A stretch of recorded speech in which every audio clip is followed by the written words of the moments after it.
Yo, ladies and gentlemen and ladies, welcome to the greatest show on earth, aka the Sports Senseis. I am your girl Sensei, of course, and I got my people with me per usual, as always. My sisters, my right hands, my co-hosts and go-tos. I have Ruth the Truth in the house. What's going on, Ruth the Truth? How are you doing today? Um, What is it's not a victory Monday for the Dallas Cowboys, so I've been on the couch all depressed and mopey. But you know what? This is bringing me back into my feng shui, so I'm happy to be here. Absolutely, absolutely. So sorry for your loss. We'll get into that a little bit later. And shout out to my girl, of course, none other than the great Jay, aka Janae Nicole. How are you doing today, ma'am? Good, good. I'm with Ruth the Truth, and that Cowboys loss that hurt me because I just knew they were gonna pull it off, especially the way it ended. But yeah, we'll get into that later. But my Chiefs in a new Uh era. oh. My Chiefs is a thing. So Okay, woo, okay. I The guess Chiefs, it's always my the NFC Chiefs team, are but the Chiefs are my AFC. So, but we'll get into yes. that. Yeah. Well, definitely for sure you got the Chiefs W, but the Cowboys lost again. Like I said, we'll get into that a little bit later. So here's the thing. All right, so we got two really cool guests coming on the show today. One Kelsey Nicole, she'll be on a little bit later, and we also have a young girl who's actually a quarterback for her football team at the current moment. So she's gonna be on the show also and as well. She's gonna actually be on the show at the end. So we were able to work that out. So she'll be on the show at the end. So before we have Kelsey come on, she's gonna come on pretty soon. I want to ask you guys about the game tonight. So there's a Monday night football game. Of course, it's the playoff game. It's the Rams versus the Cardinals. Ladies, what are we thinking? How is it gonna go? Do we have any score predictions? Do we have any personal stat predictions? What we thinking? I'll start with you, Jay. What you got? Ooh, okay. So I think Rams all day, all day. Cardinals definitely shaky the second half of the season.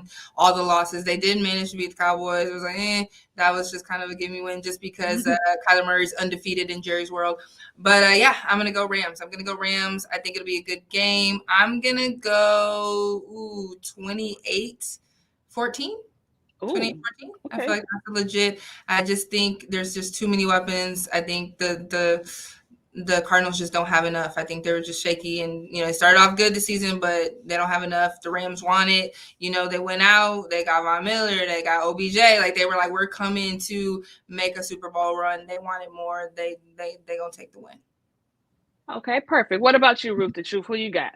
I can respect that a lot. I think Kyler Murray has definitely improved his game going into his second season in the NFL. And he is one of those pocket quarterbacks that you don't want him to escape the pocket. So I think Hmm. the Rams front seven are going to have their hands full. But this is going to be the third time they're matching up this season, as they had a week 4 and week 13. Arizona won the first round and the Rams won the second round. And I think the Rams have improved their defense since then. As Jay mentioned, they added Von Miller on that front seven, who is a 1-2 punch next to Aaron Donald. So I have the Rams winning tonight. I want to say it's going to be a pretty high scoring game with those offensive weapons on both sides.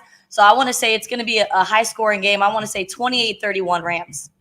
Okay, nice. Now, Freddie just actually put a comment here. He said that did you guys see that JJ Watt is coming back? Um, Ooh. does that make a difference in the game and how it's gonna go? Is he gonna come back and make an immediate impact? Is his presence just alone gonna uplift that defense, or I mean, is it gonna just be? I mean, how do you think they manage him, being that he's coming back in the midst of a pretty intense playoff game? Go ahead, Jay. Anybody's sure. Yeah, I'll go.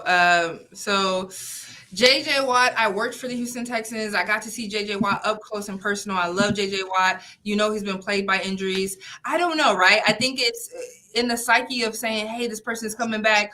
Rams, be ready for JJ Watt. But you don't know. When you're coming back off an injury, you really don't know how you're going to play, how you're going to perform. I think it's like, hey, this is the big moment. This is our chance to go to the next level. And so, hey, come back and play. But we really don't know. I would love to see JJ Watt shine. I would love to see, like I want to see, my former Texans, but I don't know. I don't know if it'll be enough. I just think, like I said, the Rams wanted more. They went out, got OBJ, got Von Miller. I just think they wanted more. So even with JJ Watt in the mix, you know what I mean? I think it'll be a good game.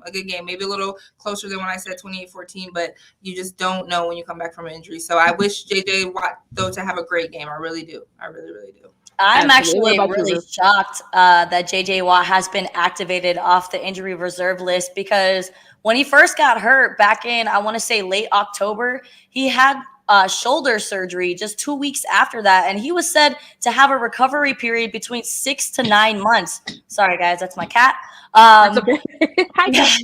His name's Pluto. I just got him really excited. I was really shocked to hear that he's coming back. They activated him this Monday afternoon, just hours before kicking off the Super Wild Card match against the Rams. But I think he's crucial. I think him being a part of that front seven is going to apply the pressure that Matthew Stafford does not want to see. So great look for Arizona. I'm really shocked that he's back this early, but we'll see how it turns out for them. For sure. So I think I agree with actually both of you ladies. I think that the Rams will go ahead and pull off the win. I do think it's going to be a high-scoring game. I believe it's going to be a shootout, just because Matthew Stafford is. I mean, he's built for these kind of games. And then Kyler Murray. I mean, even with the losses and kind of their up and down season, that kid ain't scared of nothing. Like there's nothing that fear. Like he just has that swagger, just that confidence, that belief in himself. That no matter what game, no matter who he's going against, he's gonna be himself. Like you're never gonna rush him, gonna make him do things that he's not accustomed to doing. Right. So I definitely think it's gonna be a high scoring game. I think 31-28. I'm sorry. It's probably gonna be my score prediction also, and as well, with the Rams taking the W. But I mean, honestly, I feel like this is one of those games that could go either way. Just because both of these offenses are kind of similar as far as the things that they like to do, and they have explosiveness on both sides as far as the receiving core and the running game also, and as well. So it's gonna come down to which defense can make the stop at the most opportune time. Like that's gonna be the deciding factor, because we all know both of these teams can score. Like it's bound to happen. Like nobody's gonna really stop anybody, but it's like when you need that stop in that crucial, critical moment, who's going to be able to do that at that time? And I feel like that the Rams have a better shot of doing that than the Arizona Cardinals. Now, with J.J. Watt, I'm not sure what his impact is going to be. I'm not even sure they're going to play him a whole lot, just because he is coming back from a serious injury. It's only been 13 weeks since surgery. Yeah. Isn't that wild? Exactly. It's been 13 weeks. He hasn't, played in an NFL game since when did he get it? What week was it? It was October 24th. I don't really remember exactly what week was it, but yeah. And I know it's like really early in the season, so he pretty much has missed the entirety of the season. So I don't know if they want to risk further injury, or you know what I'm saying. So there's just a lot that comes with that situation. So I think that they're gonna be cautious with him. But I do think that him just being in the physical and being around that team can lift the morale of that team definitely, and that defense can rally around him. But I don't really see him making that much of an impact.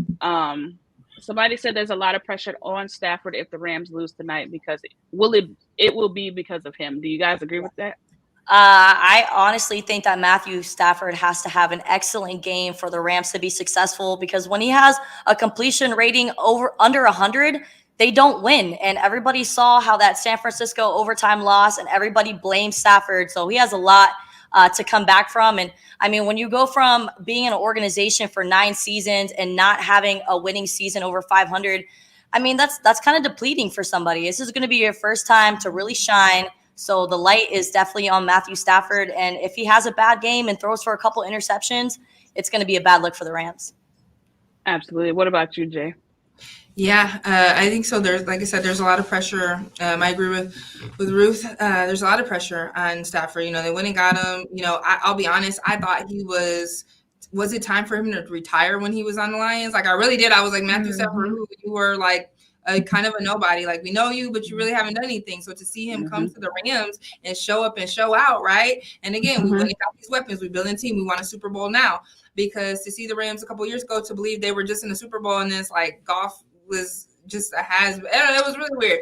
Let me say this. I'm not all about the Cinderella story. I want to see teams that are consistently good get that far. When I see a team make it on a fluke, and you know what happened with the Saints, they missed the pass interference or the call, and so that's how the Rams got in. And I didn't like that. You know what I mean? I want to see good getting to the Super Bowl. So all of that to say, though, Matthew Stafford has to show up. He came and he did. So it let me know he wasn't done. Once he just needed to go to a different team, right? And again, the Rams got the weapons. We built a team. We try and get to the Super Bowl now. So, but yeah, that loss to the 49ers and let the 49ers stick in to the playoffs.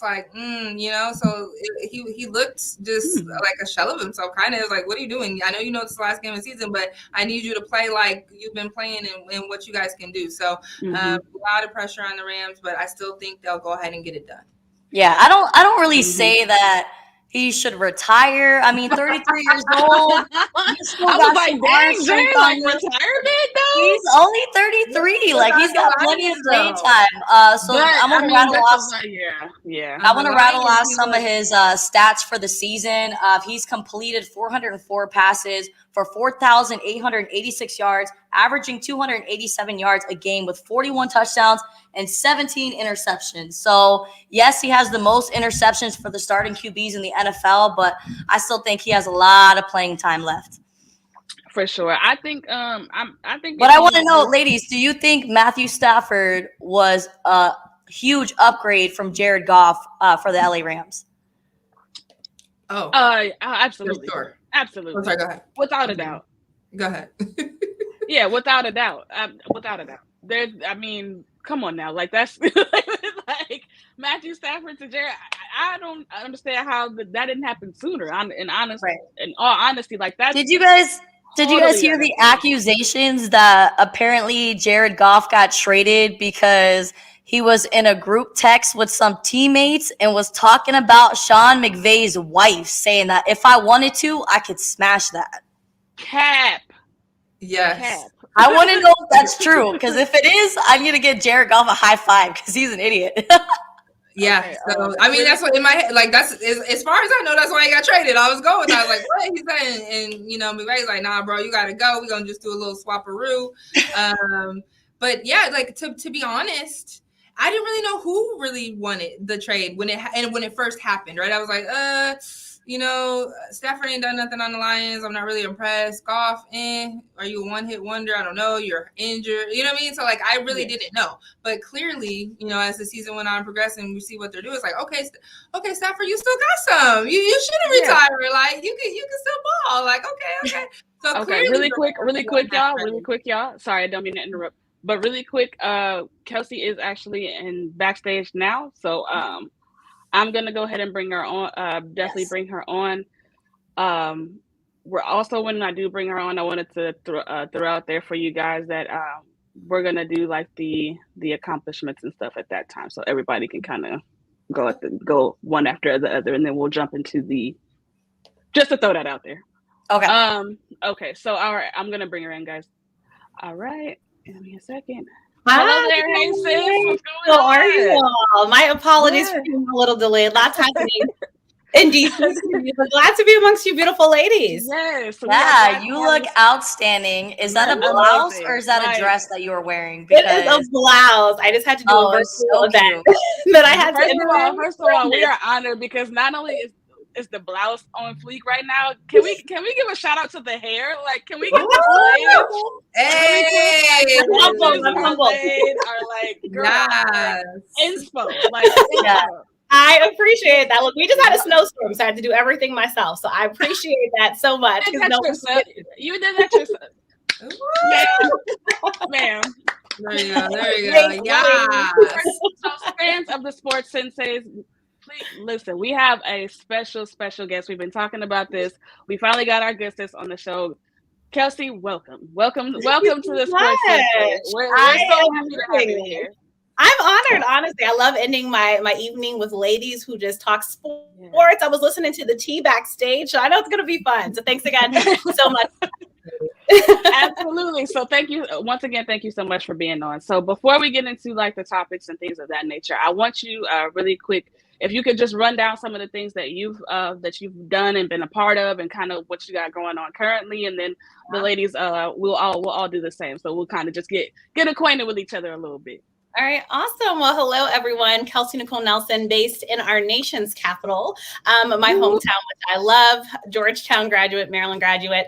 And lately, I've been covering a little bit of everything, but most people know me here in the area. I have my own sports talk podcast and radio show, Listening with KNN on Fox Sports Radio, also doing a sports betting show on Sundays, which I know a lot of you guys are now involved in with the growth of sports betting with the Draft Network. So that's also been a blast to continue with that. I have 2 great co-hosts for that show, trying to hopefully win people some money, which has been fantastic. Last season, working with the Washington football team, which was also truly a dream come true. I do a bunch of radio and TV in the area. So a lot of people know me to go on talking Wizards, talking Washington football team, Capitals, Nationals, a little bit of everything. If it's in the DMV, basically, I cover it. I also teach intro to radio and podcasting. So shout out to our next generation of young journalists, and then just involved in a lot of different things. So I have my own nonprofit organization called Books Breaking Borders.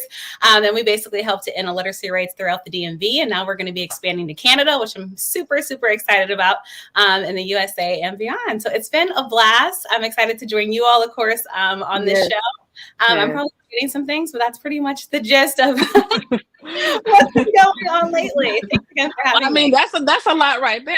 Honestly, I was like trying to keep up. I'm like, yikes! Like, I gotta bar myself up a little bit. But but thank you so much again. Thank you so much for coming on the show, and that's definitely salute to you, because I've been following you since you came on ASAP originally. So I've been kind of just keeping tabs. So I've been seeing what you're doing, sis, and I'm definitely proud of you. So salute to you for that.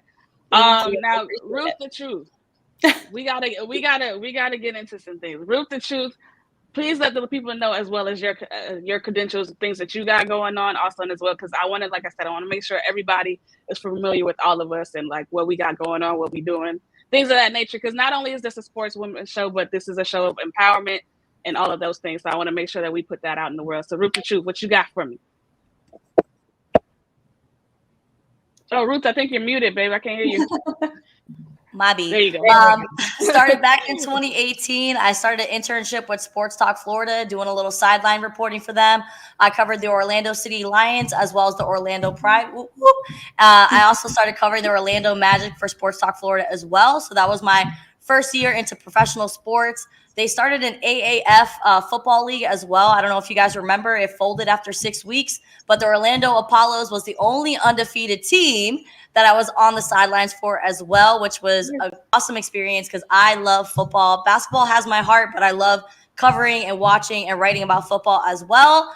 I just recently signed with a new network called NSPN, where we're focused on all international and the sports in the United States. And I'm going to be the reporter for the Tampa Bay Buccaneers. So I've been going to One Buck and practices, and I got some time to talk to Brady this season. And that was probably the highlight of 2021, was just talking to him. And let me tell you, the aura that comes off that man is really intimidating. Like, I asked him, like, hey, Brady, how are you doing? How are you feeling? He was like, I'm great. How are you? And I didn't even know how to answer that question. I was like, I wasn't ready for that, but okay, thanks for, being so kind. But I've just been doing a little bit of everything. I started my own females sports podcast under the Beauty and Cleats network, and just been doing a little here and there and trying to build up my profile to one day be a sports broadcaster on national television. That is the ultimate goal. Molly Karam is one of my favorite TV sports hosts from First Take. I've been watching her for like the past 4 years, and she's been one of my idols. So I'm trying to get to that level and be next to Stephen A. Smith one day. I love it. You will get to that level. Speaking of yes, it's coming. It's coming. Absolutely. I love that as awesome as well. So shout out Ruth the Truth, man. That's super dope. And like I said, you definitely are gonna get there, sis. So we salute you also as well. Jay, thank you. You're next. Yes. You got we talk all the time. So I know what's going on. But go ahead, let the people know what you got going. Real quick to Ruth. Ruth, from your lips to God's ears, amen. Come on, like Amen. speak it. You know? Yes, speak it into existence. Yes. Okay, so all the stuff I got going on. First, let me say Chi-Town's finest right here from Chi-Town. First thing I think is really just cool about me, I actually got married at home plate at the Chicago White Sox field at US Cellular. So that's literally started my love of sports, working with the person. I was like, oh my gosh, I want to do this. So 3 weeks after I got married, moved to Texas. Like, okay, started working in sports. I didn't know. I'm like, how do you get into this? UTSA football games. So UTSA Roadrunners, doing the football games, working in the press box. That led to the 2018 Men's Final Four. That led to 2019 ESPN Rock the Mic San Antonio, first runner-up out of 100 men. Then that led to working for the San Antonio Spurs, working for the Houston Texans, got to work in the press box, that was a dream job. I don't know if I threw in San Antonio Commanders. I heard you mention the Apollo. So, the Commanders, we had the highest attendance. So I felt like it would have been Commanders and Apollo in the championship if they would have just let it play through. I ain't gonna lie. I cried a little bit when it ended. I was like, no, we're so close. And we just had signed Johnny Manziel, right? So I remember that. That's right. I did have Johnny Manziel. Yeah, it could have been nice. So let's see, fast forward to that 2021. I started my own sports radio show, Sports by the Numbers, at 9:30 a.m. The Answer, San Antonio. First African American woman to host her own sports radio. Let's go. Black Yes. Let's go. Let's come on. Yes, I love it. So today is actually Sports by the Numbers birthday. We are Happy turning birthday. 1 day. Congratulations. Yeah, so strategically, I started my show on MLK Day, being that I was first African American woman host. So we're having a birthday party tonight, and we just joined Sports by the Numbers. Just joined ASAP Network, so we will be live on YouTube, on Facebook. So we just joined last night. Freddie made that happen, and so it's about to be a party. We got balloons, we got favors, everything. So 8 p.m. tonight, 8 p.m. Central. Sports by the Numbers at 9:30 a.m. The Answer. We are having our birthday party. We are giving away cash apps, guys, cash app prizes. And for a lucky caller in the fourth segment, you about to get a birthday present. It's our birthday, but we want to give you something. So, dope.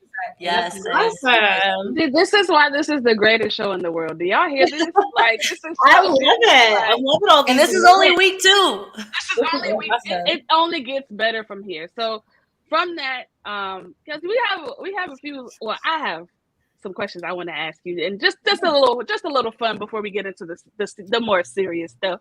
What are your top 5 Washington sports moments? It doesn't matter the order. It doesn't matter the team or the sport. What are your top 5 and why? Like what comes to mind off the dome?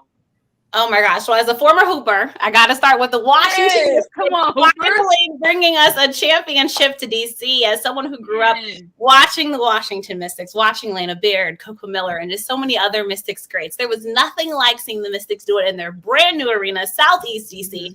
We'll never forget that. John Wall, Bradley Bill in attendance. Like, it was unlike any other. We knew when Elena Deladon came to DC, we knew what the mission was. And lo and behold, we got our championship here. So that's definitely number 1. And we're still waiting for the Washington Mystics to get a proper parade, by the way, in DC. DMV folks, you guys know what I'm talking about. So of course, COVID happened. They pushed it back. Players went overseas. And still, they deserve their fair due. There's nothing like a parade in DC. So that definitely has to be, number 1. I still remember Tiana Hawkins. She grabbed her son. Ariel Powers jumped on the scorer's table, which is like a thing in DC. You guys probably remember when John Wall did that. That would probably be another moment when John Wall said, "This is my city," and it's why we miss John Wall. I'll put John Wall in there too. Definitely a favorite moment when he jumped on that scorer's table. As a Maryland girl, I have to go next to Baltimore Ravens winning the Super Bowl. You guys remember the Bowl? You guys remember New Orleans 2012? The lights go out. San Francisco back up. It was special, that Jacoby Jones 108-yard return. I mean, like, the Ravens doing it, which of course this year was heartbreaking. We won't talk about that right now, but they did in 2012. It was really special. And I really think Joe Flacco, that's when he was probably at his more greater moments. Definitely a top moment, and also another great parade that happened here in Baltimore. And when I say DMV area moments, I'm also putting Baltimore in that. Some folks here don't absolutely. Like yes. And the DC moments. I think the next one, I have to go to my school, University of Maryland, 2002, winning that national championship. Terp. You guys, I feel old because I was talking to a young kid actually yesterday, and I'm talking about Juan Dixon and the championship, and he's like, "Oh yeah, isn't he with the girl on Real Housewives of Potomac?" I'm like, "Is that what he's known by now? Not the greatness." Wow. So I said, "Oh wow, am I old? Is sports different now?" But you guys remember the greatness that Juan Dixon had. oh my god." In that championship. And then next, I feel like I got to go to the Nationals winning recently. You know, in the more recent history, we've become the District of Champions here. In the DC. So like Capitals winning, Nationals winning, bringing us titles. So right now, DC was in pretty good sports moments. The Washington football team didn't get that memo, unfortunately. But the rest of our sports championship teams has been very proud. And I'm just honestly lucky and glad to have covered those moments and have been here with fans. So hopefully one day, far, far, far in the future, I'll be telling my grandkids, like, I remember when that happened. So it's been a fun time in DC. Busy, but fun. Yes. That's dope. Yeah, that's actually some really good moments. I'm glad that you threw John Wall in there too, because I don't feel like he gets enough. I know DC loves him, but I don't feel like he gets enough. We miss him. Like, we miss globally. him. So what? So really quick, with that, like, how do you guys feel about the trade now? Like, do you feel like that's something that you guys should have done, or do you feel like John Wall should still be a Wizard? Oh my gosh. So I'll tell you this, like John Wall is DC's adopted son. And anybody that's been in this area knows that. Like John Wall embraced the city. You could go see him at Rose Bar. He'd be at the clubs. He'd be riding around DC in his car with the windows down, talking to folks and people. He did a lot of great community service work in DC. So I say that to say we love John Wall. He embraced the HBCUs here. And shout out to everyone that had a chance, by the way, to watch Howard play Notre Dame today. First time Notre Dame and played in HBCU, so we're very proud about that in DC. So I think we love John Wall, but the injuries did start to catch up to him. So I think in the long term, of course, I think we miss John Wall very much. When the Russell Westbrook trade had first happened, many people were scratching their head and asking questions. You guys know it kind of had to be. It was like a rocky start, but then we kind of got into things, but Wizards fans now we're looking at him out in LA saying, "Oh, you didn't have to bring that up. You didn't have to bring it up." Wizards fans are like, talk about that. Let that happen. But I think so. I think honestly, in the long run, John Wall was hard to let go because he was our guy after Gilbert. Was the next guy that DC really embraced. And I think Bradley Beal, of course, has stepped into that leadership role. But John Wall just kind of had that specialness. Everybody remembers when John Wall brought out that Dougie at Capitol. It wasn't like I remember that. Like, I mean, we love John Wall. You'll still see a bunch of John Wall jerseys in DC. And I'll tell you guys, a lot of people are just sad seeing kind of right now the trajectory of his career and really just hoping for this bounce back and this comeback in the NBA because we knew what he did right here for DC. So I think fans, even though they miss him, they know it kind of worked out in the longer run. Hopefully the Wizards can start to continue to change things around. Today was good for DC, but it was just hard. I'll tell you that. It was hard. It was a hard parting just because, again, everybody loved John Wall through thick and thin and really felt like he would be the guy that would be here forever to hopefully bring a championship back to DC. We're tired of talking about the Bullets days. We want a championship for the Wizards right now in DC. What is going on? I think she's frozen. Oh, there we go. Okay, sorry. I don't know what is happening with my internet, but so there actually were really good moments, and I'm what? Oh no! I'm like, I know she's about to say something dope too. Technology, right? Right. So no, it's such a pain. So I'm gonna segue into talking about some Washington football. Okay. Are you satisfied with what Dan Snyder has done with the organization, and what are their plans moving forward? So you definitely hit a sore spot right now when you said the owner's name. There's a lot happening with the ownership. And I will tell you all, like, Washington fans have been very unhappy with the leadership of this organization for a long time now. I mean, first it was fire Bruce Allen, get rid of Dan Snyder. These are common hashtags you'll see on social media, so I'm not breaking any news. And what this team has been through in the Dan Snyder era has just been hard for a lot of folks. And mind you, the Washington football team now is a football team that is having to deal with adversity both on and off the football field. It doesn't help any organization, especially when you're saying you want to change the culture. You got to clean up your house, clean up shop, and folks just just don't see that happening. And so I think right now when we're looking at what this team has been, and many feel like Dan Snyder has his hands in a lot of things, and this is why this team, unfortunately, isn't reaching what we wanted to reach. We've been through way too many quarterbacks, this quarterback carousel that we've been through. We haven't been able to keep guys happy in DC. We see guys finding bigger success other places, i.e. Kirk Cousins, i.e. Trent Williams, and so many others that we've lost in DC. And right now we're just trying to keep Terry McLaurin happy, because we lose him, geez, that would be a crazy time for Washington. But I think many are looking at Snyder and saying, do you really know what you're doing? And I think when you see teams that are winning championships, they don't have a messy house. They have their ownership in line and intact. And that's right now what's not happening in DC. Fans feel a lack of transparency right now. We heard about the emails, we're hearing about the sexual harassment, but what's really happening? Adding your wife to the leadership, they're saying that's not enough, and they're not really knowing what's happening going on. Also, fans kind of feel disjointed from right now what's happening with the name change, which of course we'll all be looking at February 2nd. And also I'll tell you guys, people felt really disrespected by how the Washington football team organization, Dan Snyder, Jason Wright, and everyone did the Sean Taylor tribute. Sean Taylor is somebody that is beloved throughout the NFL, but especially here in DC. And when I say beloved here through DC, I mean, you will literally see still people crying on the anniversary of his death, because that's how much he meant to the city. So I say all that to say there's a lot happening in Washington, and honestly, winning cures all. I don't care who your owner is. If you're winning, people can put aside all the maybe some of the craziness happening, but DC is also not doing that. I mean, you look at the year before last year, yes, last season they were able to obviously get into the NFC, play that wild card game against Tom Brady, and honestly, looking at what the Eagles just put up, I think many people are saying, oh,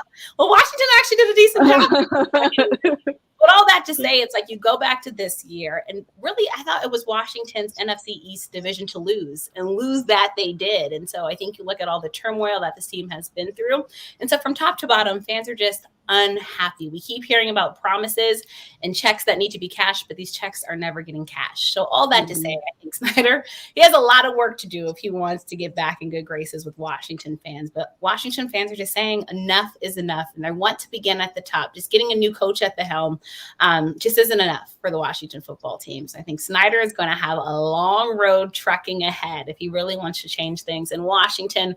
In Washington, we've been in so much controversy, just like our government, for a long time, and people are just waiting to see. So it's been a lot. Well, Dan Snyder, I think the first thing he needs to do is clean up that FedEx field, because that stadium is atrocious. I mean, I don't want to be talking bad on your team or anything. Speaking facts, though, too many. Yeah, I was there for the Dallas. I was there for the Dallas Cowboys game, and we got like club level seating, and the seats were peeling apart. I mean, everybody saw what happened with Jalen Hurts, where he almost got completely crumbled or crushed under, the side of the railing that like. Oh yeah. So I think that was a great moment for them to catch on camera to like get the attention of Washington. Like, hey, you guys need to start cleaning things up, because now it's getting a little dangerous. So that's his first order of business. For sure. And I'll tell you another thing fans want is the stadium. They want to be back in DC. They want to be playing back in our nation's capital. Many people don't like to go to Landover, Maryland. You've been there, you know the trek there, you know the traffic there.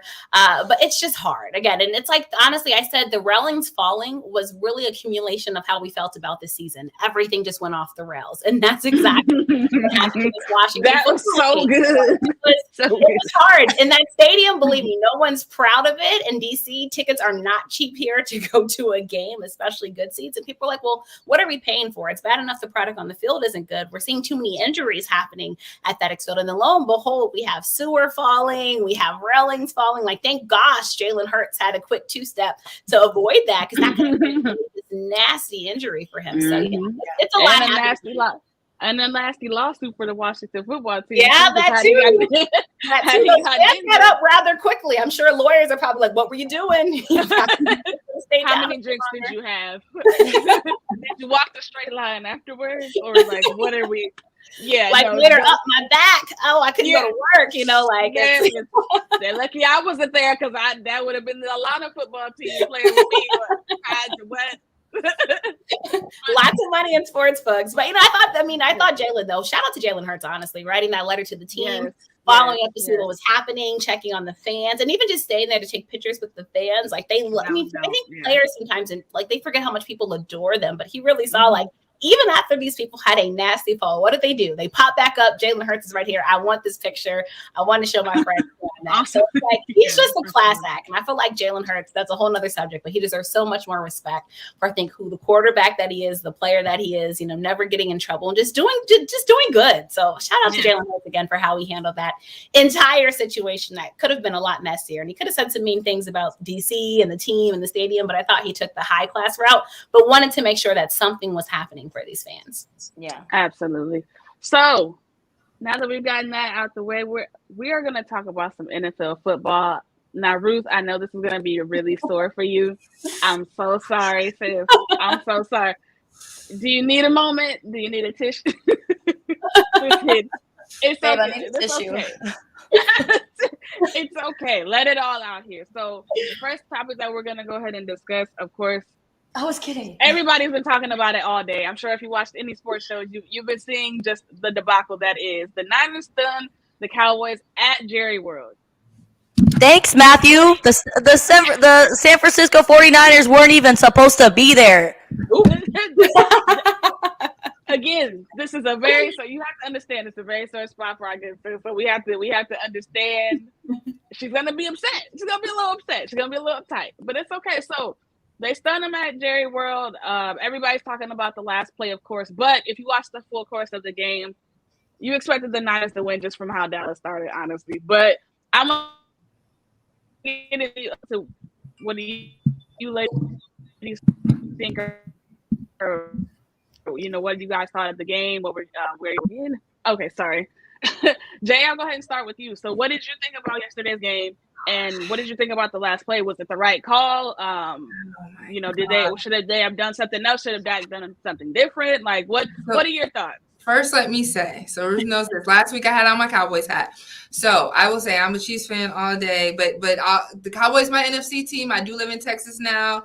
I just went to Jerry World a couple weeks ago against the Washington football team, and we made them look like, whoa. You have to bring that up, It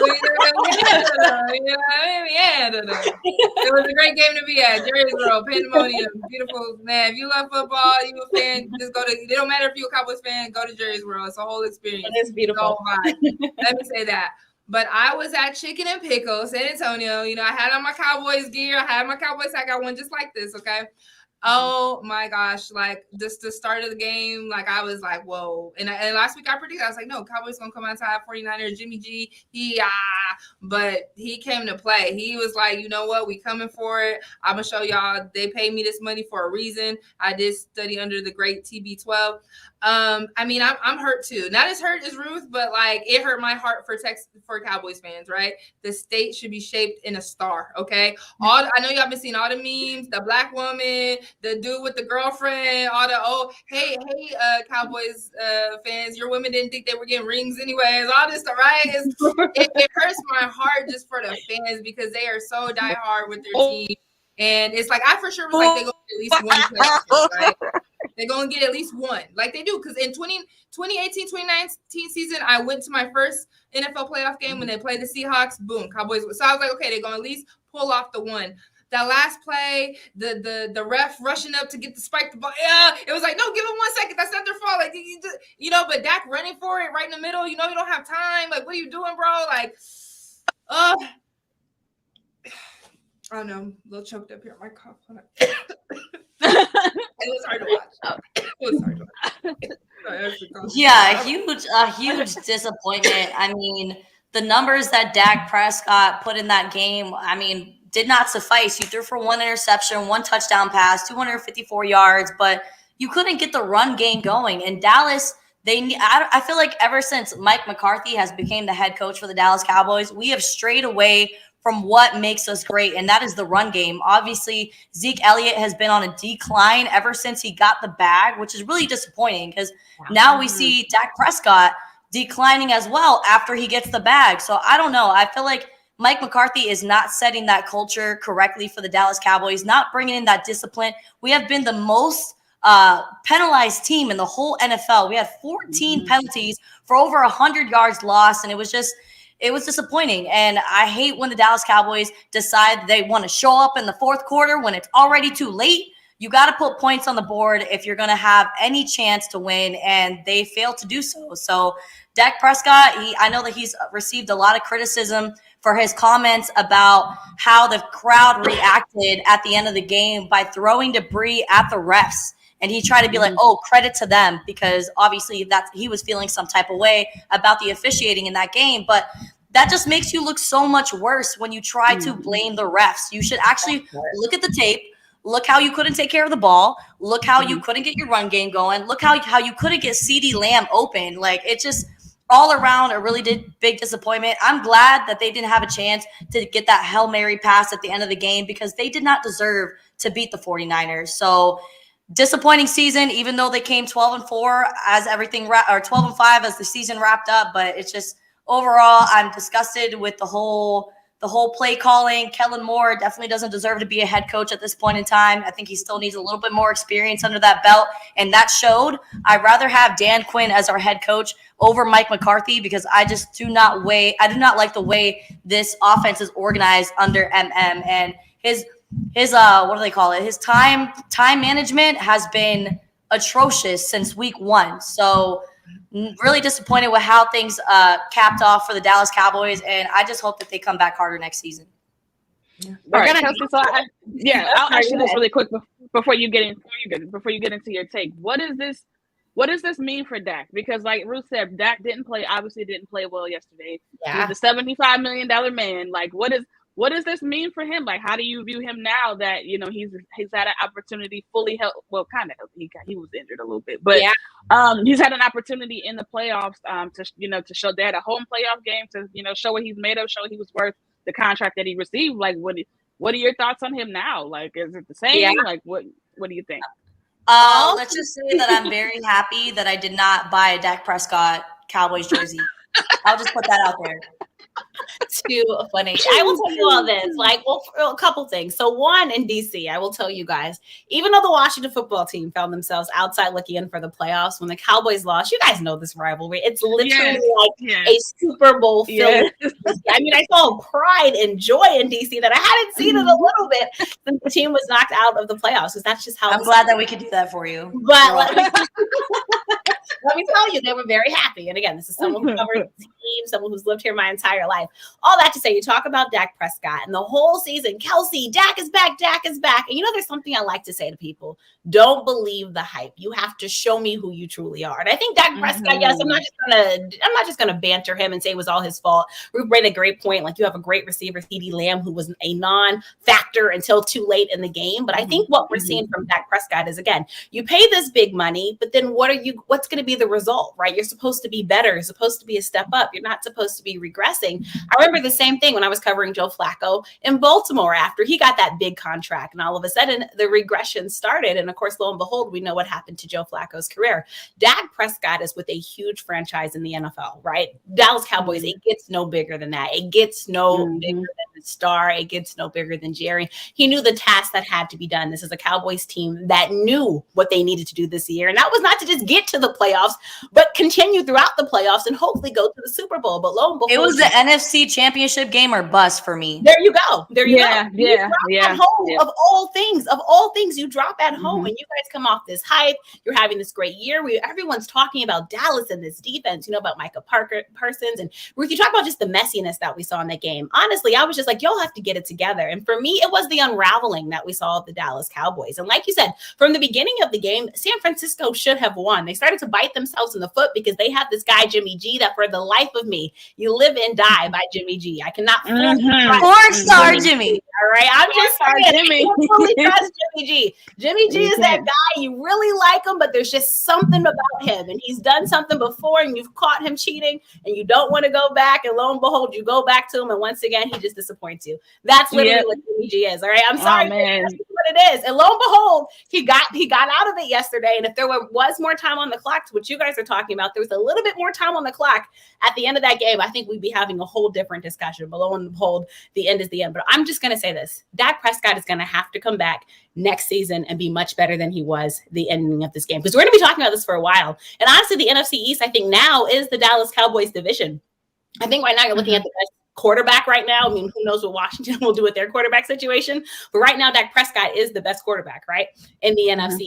I would say Jalen Hurts, I want him to continue to grow and just continue to evolve. But again, Dak Prescott is supposed to be that guy. I had questions about his injury when the season first started. But lo and behold, I thought he played decent. He played good. He has good receivers. He has a running game, even though we want Zeke, of course, to continue to evolve. Again, he has a defense. But lo and behold, again, what Dallas did was they made us believe this hype. I even picked Dallas to win that game. They had finally turned me into a Dallas Cowboys believer. And now I'm just looking like a fraudulent, like a liar. Dallas did. And I don't like that feeling. Because again, I did not trust Jimmy G. But all that to say, I think what Dak Prescott has to do is make sure that every dollar that he got paid, he's playing worth it. And right now, I think Dallas Cowboys fans are saying they want their money back. Lo and behold, I don't want trash to be thrown at anyone, but if y'all are going to throw trash, I would have been throwing it or aiming it at the referees. There's some other people who played like trash maybe that should have maybe got that. But also that comment that he did, I think that goes back to a leadership thing too. And I think what Dak did there too was just a reflection of, unfortunately, his poor leadership. I thought that was so disgusting to say that. Yeah. I tweeted that today. Dallas should be ashamed of themselves to even say something like that about referees. Dak, it's your fault. You're supposed to be the leader of the team. You know how much time is on the clock. You know what needs to be done. If a play is called in your ear that you know doesn't make sense, again, this is your team. You've been talking about it. You're supposed to be that guy. So again, I thought the ending of that game was just the unraveling of Dallas' season. And lo and behold, Cowboys fans have done a lot of talk. The Cowboys have done a lot of talk, but don't have much to show for it. Because lo and behold, right now, San Francisco 49ers are riding high. So a lot's happening. I'm heartbroken. I feel like I just got dumped.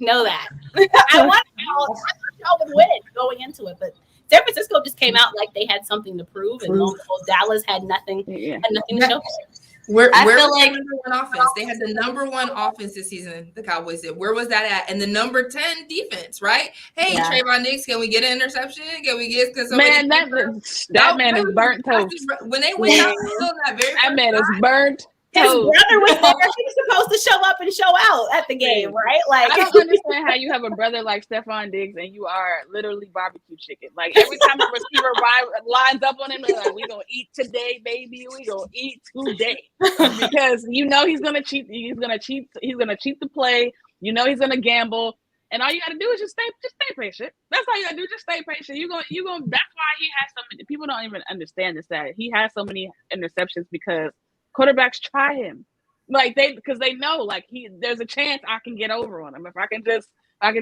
pitch it right. I can get over on him because he's gonna gamble every single time. But as far as Dak Prescott, I was very disappointed in Dak Prescott's performance yesterday. I was disappointed in his comments also as well because I also picked the Cowboys to win, and the fact that they didn't and they were at home and they'd won their division, there was everything had gone right for them. Everything was lined up for them to be playing next weekend or whenever they would play again. And it's like every time and that's the issue. Every time you put your eggs in that Dallas basket, the bottom comes undone and everything just falls through. And it's just like, but why? So I don't understand it. Dak has to be better. He has to be better. You're not getting paid that much money to play like that yesterday. You're not. There's no excuse for that whatsoever. That is America's team.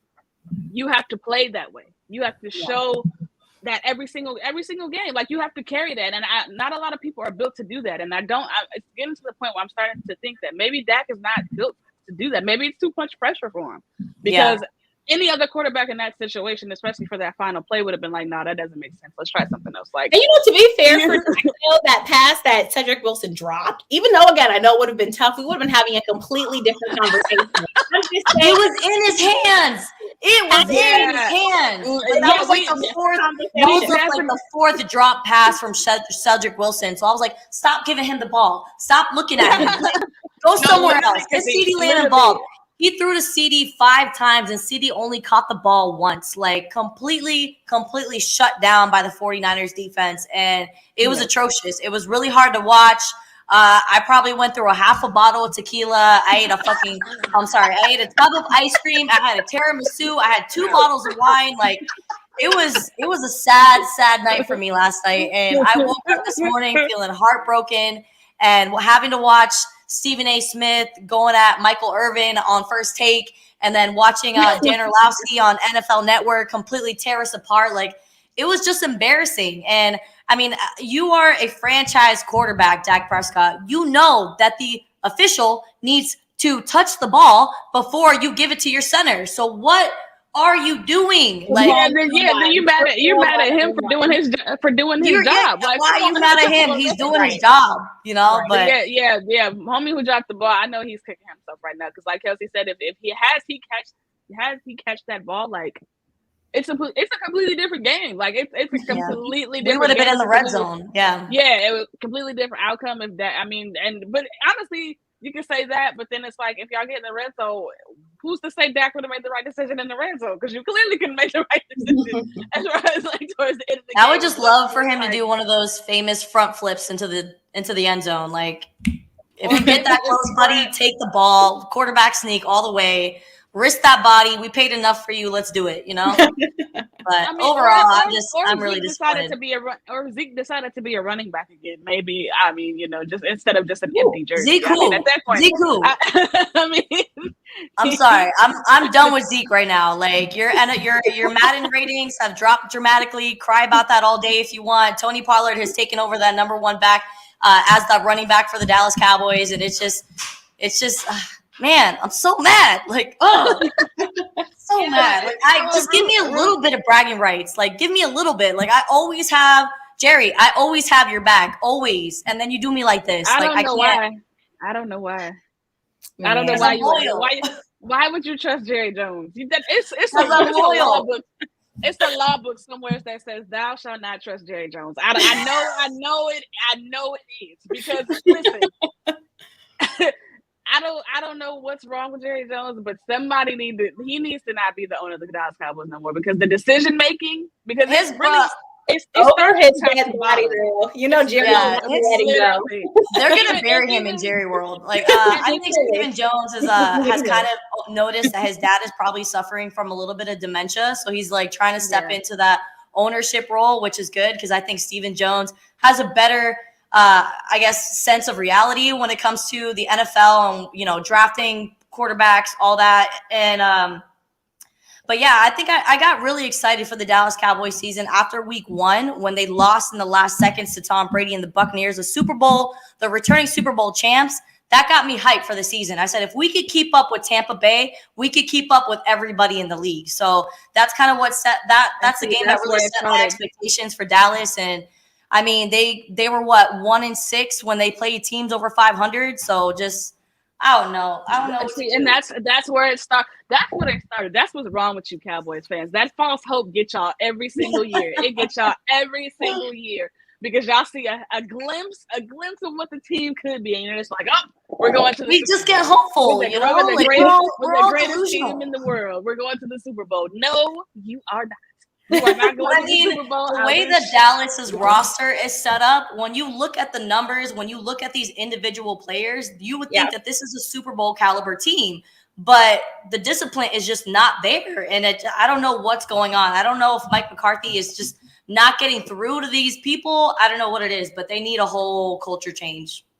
Absolutely. And I agree with that. Yeah. I just say to your point, though, this is why you can't just believe what you read on paper. And this is why players can't be reading their press clippings. Because right on paper, the Dallas Cowboys look like the perfect team. We could say the same thing about the Rams and even the Browns, right? Because when Baker got all these weapons, all of a sudden, lo and behold, watch out. They should be doing a lot. This is why things have to come together. And it's why, like you said, the culture of the organization matters. Yes, the head coach matters and so much more to actually make things work. I don't care what looks good on paper if you can't prove it on the football field. And lo and behold, Dallas looks good on paper, right? But not on the football field. And that's why they're now joining the couch of everybody else who will be watching the postseason from the outside looking in. You know, like you just gave me a thought in my mind, and because it makes so much more sense now because you said it looks good on paper. The Dallas Cowboys are like an Instagram filter. Like how you know how there you go. Like you makes you look good on Instagram, and then you see them in person, and you be like, you're like, wait. Yeah, like when you're swiping through Tinder and you're like, oh, that guy looks hot, and then you go on your first date and you were like, whoa, you do not look like your profile pic. That part, see, that's the point. This is why I love this show. It's just reality. I'm putting that on a t-shirt. The Cowboys are like an Instagram. I'm putting it on a t-shirt. But moving because we can talk about the Cowboys all day. There's so much to dissect with that. No, I don't want to talk about them anymore. Let's next subject. Other than Ruth, but no. Since I'm glad that you brought up the Bucks, Ruth, actually, because we're going to segue into that game, the Bucks against the Eagles. So speaking of false hope, I thought that game was going to be a lot closer than what it was. And I mean, I expected Tom Brady and the Bucks to win, obviously, but I thought that the Eagles could make it interesting. They could make it a game just because they had been clicking, they had been rolling, they had been making things work within the last couple of weeks going into the playoffs. So I'm like, they could at least make it competitive. But Tom Brady said absolutely not. I'm trying to rest because I'm old, so I need to go ahead and get this over with real quick. And we're just gonna call it that. So I'll start with you, Kelsey. What did you think about the Bucks against the Eagles? Do you think that it was more so Tampa Bay kind of getting back into the swing of things, or are the Eagles not as good as we thought they were?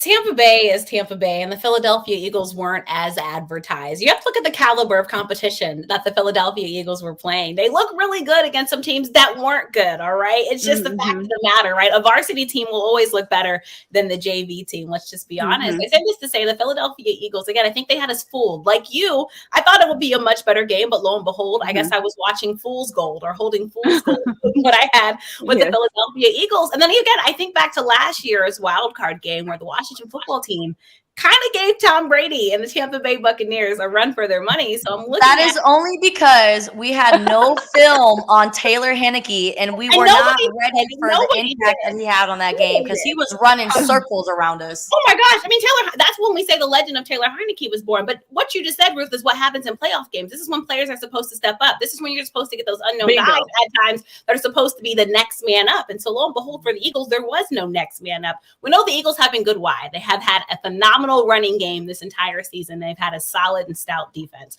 Lo and behold, both of those things did not work out for them in this game. Unfortunately, the Tampa Bay Buccaneers, I mean, it was just Tom Brady being Tom Brady. Even with pieces missing, Ruth, the Buccaneers look good. Now, mind you, I do want to look at how they get through this next game because, again, when you're playing the Eagles, you can only get so much good film on tape. But I think the biggest thing, too, Jalen Hurts, as much as I like him and as much as I know he'll continue to be a great quarterback in the NFL, I just thought the pressure was just too high. He was putting too much on his own shoulders and trying to put too much of the game in his hand. He was making just bad decisions, like the interception, bad decisions when he was trying to force things, I think, because he didn't feel like he could trust anybody. And so really, I mean, the Eagles, their weapons were shut out, right? The wide receiver, I mean, nobody really became a factor in this game. And that's why, lo and behold, the Eagles just, quite frankly, Tampa Bay just had fun with them. Like, it just was questions about Tampa Bay. What would they be like without AB? And we all know, of course, the Antonio Brown situation, but they look just fine. Again, I know that caliber, the Eagles were not the team that we thought. I'm sure Philly sports bars heard a lot of words that night with people drinking as they were watching that game. But yeah, the Eagles they weren't as advertised. And lo and behold, people always get this like false high and want to hop on the bandwagon of things without really fully looking into the full details of things. How many of you guys really read the details on your prescriptions or anything else that you have, right? You don't read the fine print. You just look at what you have and you kind of believe it. I don't even read the direction of how to take the pills, I just make sure that something's on my stomach and then let's go, So. And see, so then you might we all were like, you got to read the fine print. And so right now, all of us are reading the fine print on the Philadelphia Eagles. That was funny because wasn't as advertised. We all look like directions. No one reads the fine print, and that's why you get fooled sometimes. Yeah, Apple be getting me all the time when they're like doing updates on the Apple software, and that they bring you all this stuff that you have to read. I'm like, I don't got time for this. And South Park actually made a funny episode about that, how people just agree to the fine print without reading, and then you sign yourself up for something that you weren't aware of, and that's kind of questionable, but I need to work on things with that. Same. I'm the same way. I am the same way. As soon as I see an update, I'm just like, terms and conditions, click.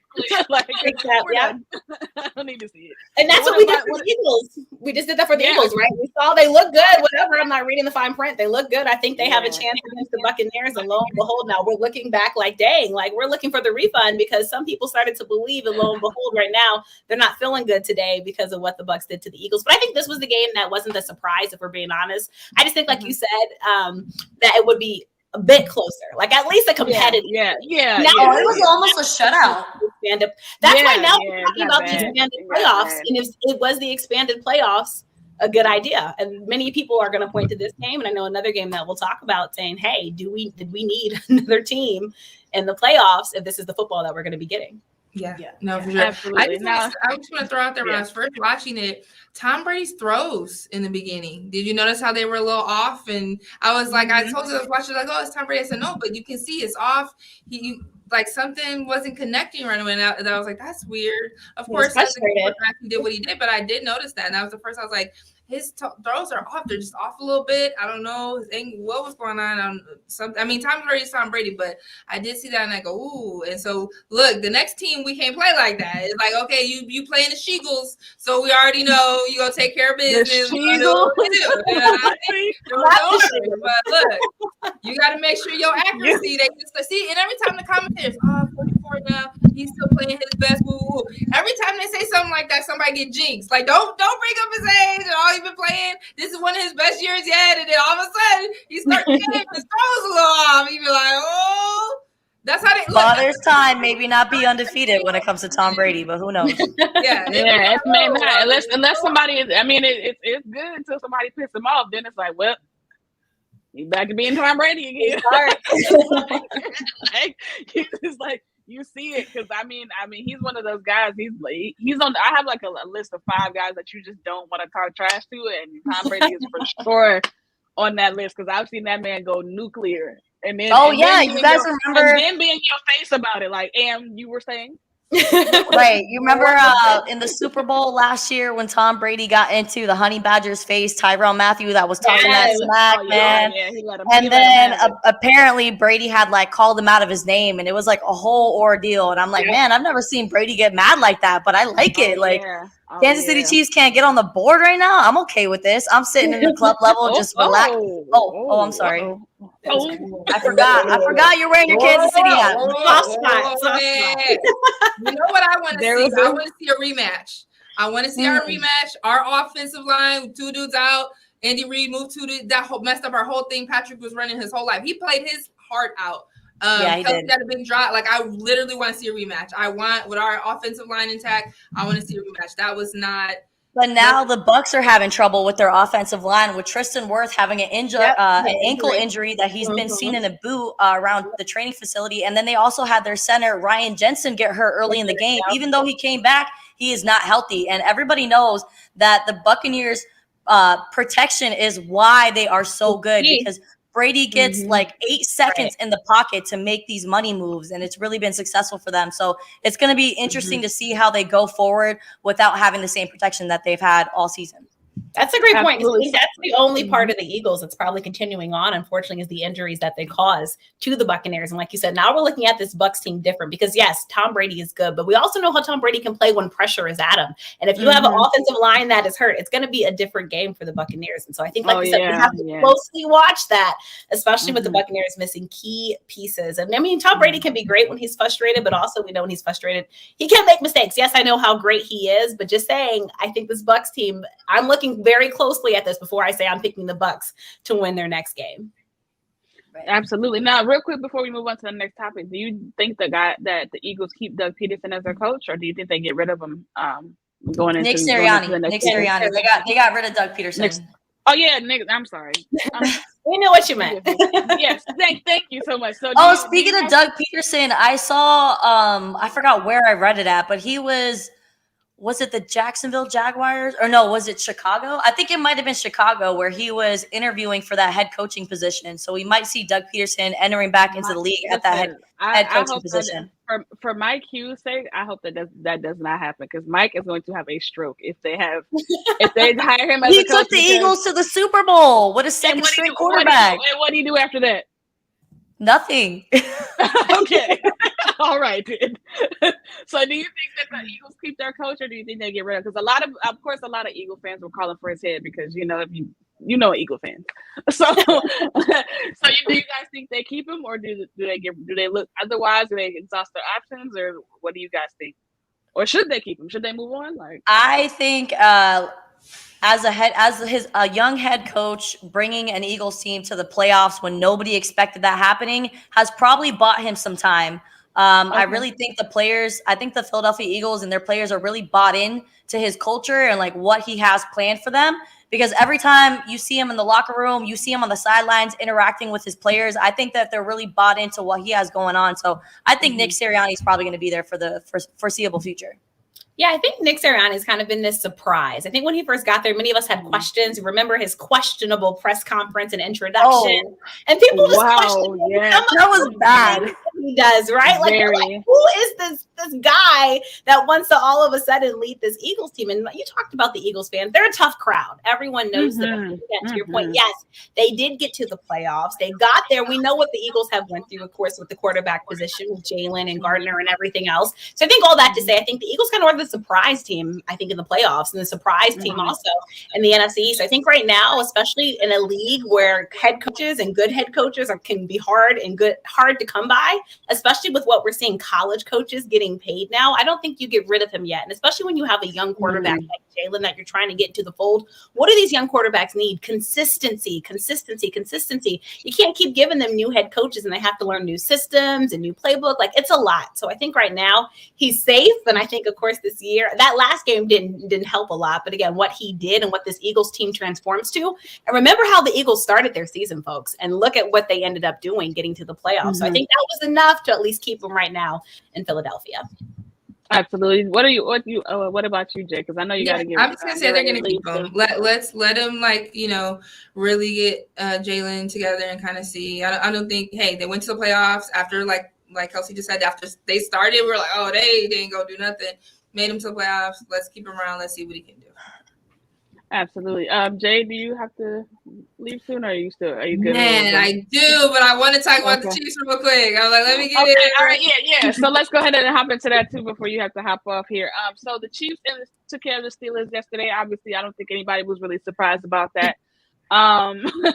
So what does this mean for the Chiefs going forward? Jay, I'll start with you. So, like, as far as getting prepared for the next game, obviously, are they on the revenge tour? Is that the idea that they're on the revenge tour?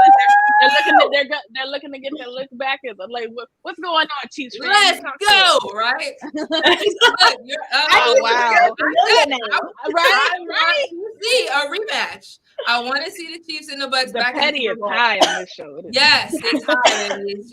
After that 3-4 start, right? I was worried. Everybody's talking about Patrick. He ain't this. He's human. Can he have us here? Can we? But our defense. That's what always really scared me. I'm like, everybody running over us, throwing over us. Like, oh my gosh, it was atrocious. And then we came back, had that 8-game winning streak where we were holding opponents to 12.9 points averaging, right? And then we played that Bengals game. We started off hot, and then it looked like, what we doing? We going back to the beginning of the season? I was worried. I was literally worried. On my show last week, I got into it with my co-hosts and our guests, and they were like, nah, Tennessee, the best team. Ooh. I said, I'm not worried about our offense. He'll throw to Pringle. He'll throw to Harbin. He'll throw to whoever. I'm not worried about that. If our defense can keep it up, if our defense can play like we did in those 8 games where we had the 8-game winning streak, we going back to the Super Bowl. Because Tennessee ain't better than us. The Bills, I would give Josh Allen his respect. I'm gonna do that on my next show because I be treating Josh Allen, but nobody's better than we. Still the best team. If our defense can hold up, it's ours. It's basically ours to lose, right? That's how I feel. There's no team. I respect the Titans. I respect the Bills. They're not ready for the big moment.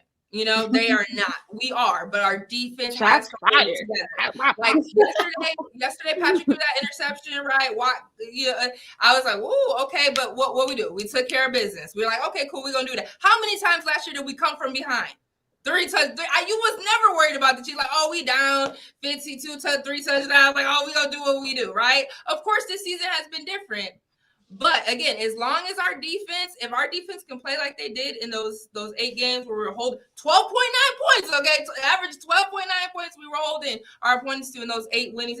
We going back to the Super Bowl, baby. Let's go. We're going back. Oh, they're going back. Again, there's my caveat: is our defense. I'm not worried about our offense. Like Patrick they'll get it done, but it's our defense that literally scared. Those first 7 games, just throwing over us, running like we could stop nothing. So as long as our defense is intact, we going back. Tennessee, Buffalo, y'all ain't.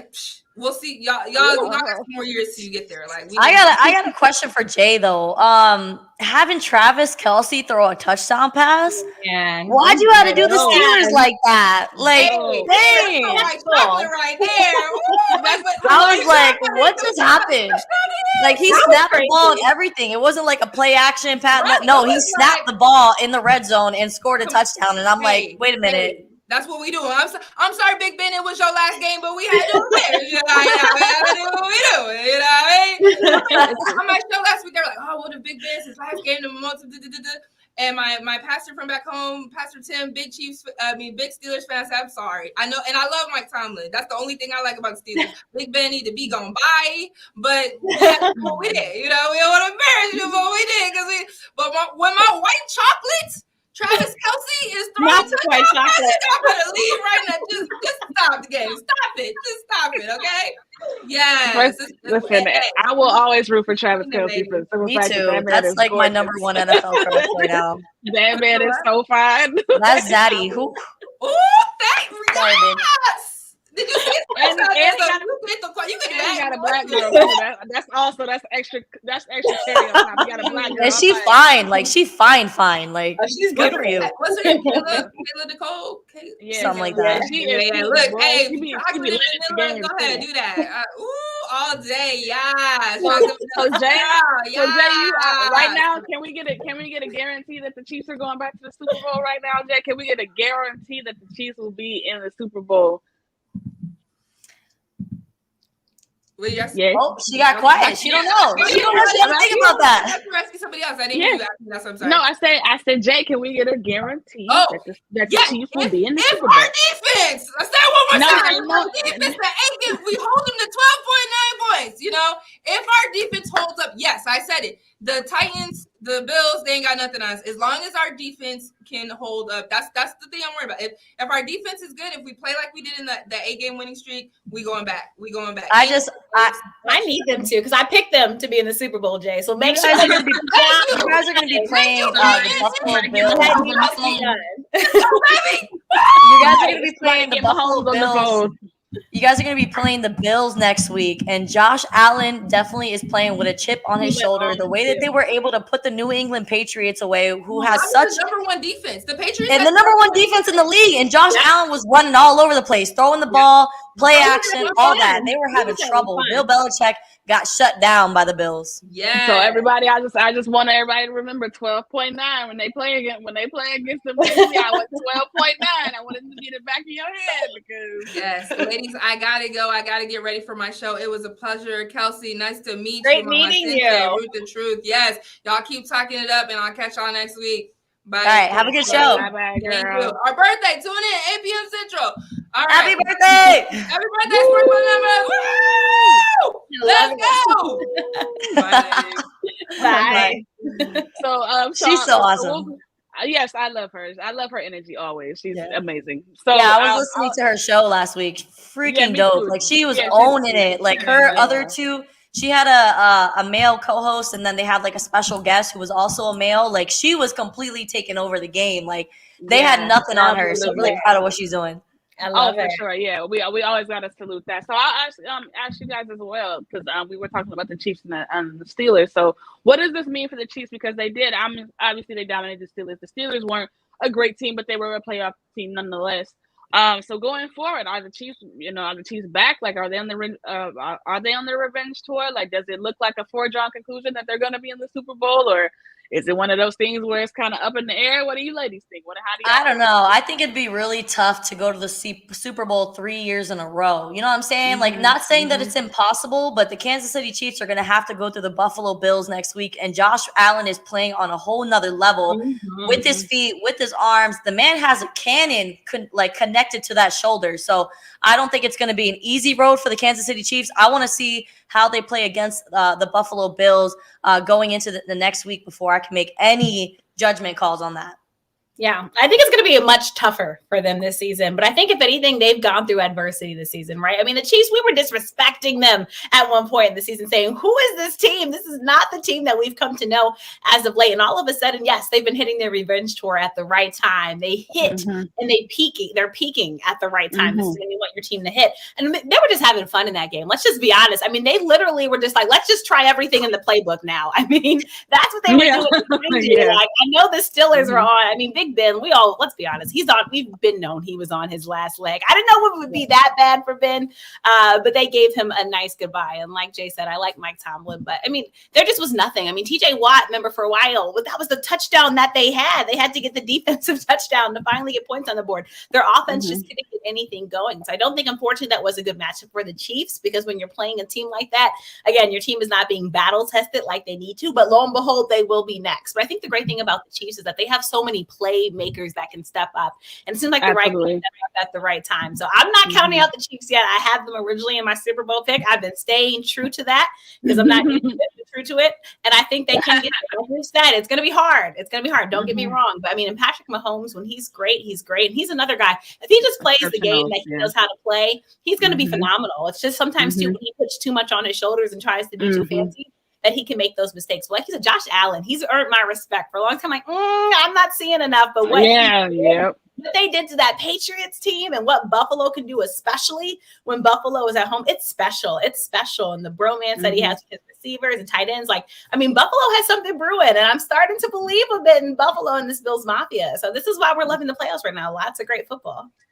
Absolutely. I would totally agree. I definitely think that the Chiefs are on the revenge tour, because I think they feel disrespected from how the last year's Super Bowl went, from that to the 3-4 start. Because I mean, I remember all the talk too, because we were calling them overrated. There was analysts that were calling Patrick Mahomes that he was been figured out, and the quarterback that like, I remember all of that. So like, yeah, I definitely think that's something that has stuck in the back of their mind. And I know Ruth talked about Josh Allen playing with a chip on his shoulder. I think Patrick Mahomes is playing with a chip on his shoulder too, because I think that he needed that moment of like humbling, like to kind of just like bring him down to earth a little bit and be like, okay, it's still a grind. Like, I still got to go after it. I still have to get it. It's not going to come easy. I can't just, play around. Like, I have to be locked in, zeroed in all the time, because everybody's coming for your head, because you've been touted as this great talent, as this great quarterback, as the leader of the next generation. You got to bring that every single time. And I think that he finally understands that and realizes that, because he's been playing like it lately. I mean, even in the games that he struggled and he started to figure out, it came back to, okay, Patrick Mahomes is back to the old Patrick Mahomes. And even granted, they played against the Steelers yesterday, but he looked great yesterday. Like, outside of that interception, he looked really good. Like, he looked like 5 touchdowns. That first Super Bowl year, made it look easy. He looked like that first year Patrick Mahomes when they went to the Super Bowl. He made it look like that. Like, just remember he had 300 yards in the first half, folks. Like, it was crazy. It was crazy. It just looked like he had 300 yards. Like, it's like, you get a pass. I mean, everything was clicking for them. And I mean, that's why, again, you can't count out the Chiefs. And again, I feel like they hit at the right times, and somehow, lo and behold, they always end up. And let's be honest, the Chiefs' standard now is Super Bowl. Like, that's their standard now, with Patrick Mahomes being there, with Andy Reid being there. So I think it's going to just be hard to count out against them. Again, they'll be battle tested, but I'm not counting out the Chiefs. So I think Jay's going to be a happy girl for the next couple of years.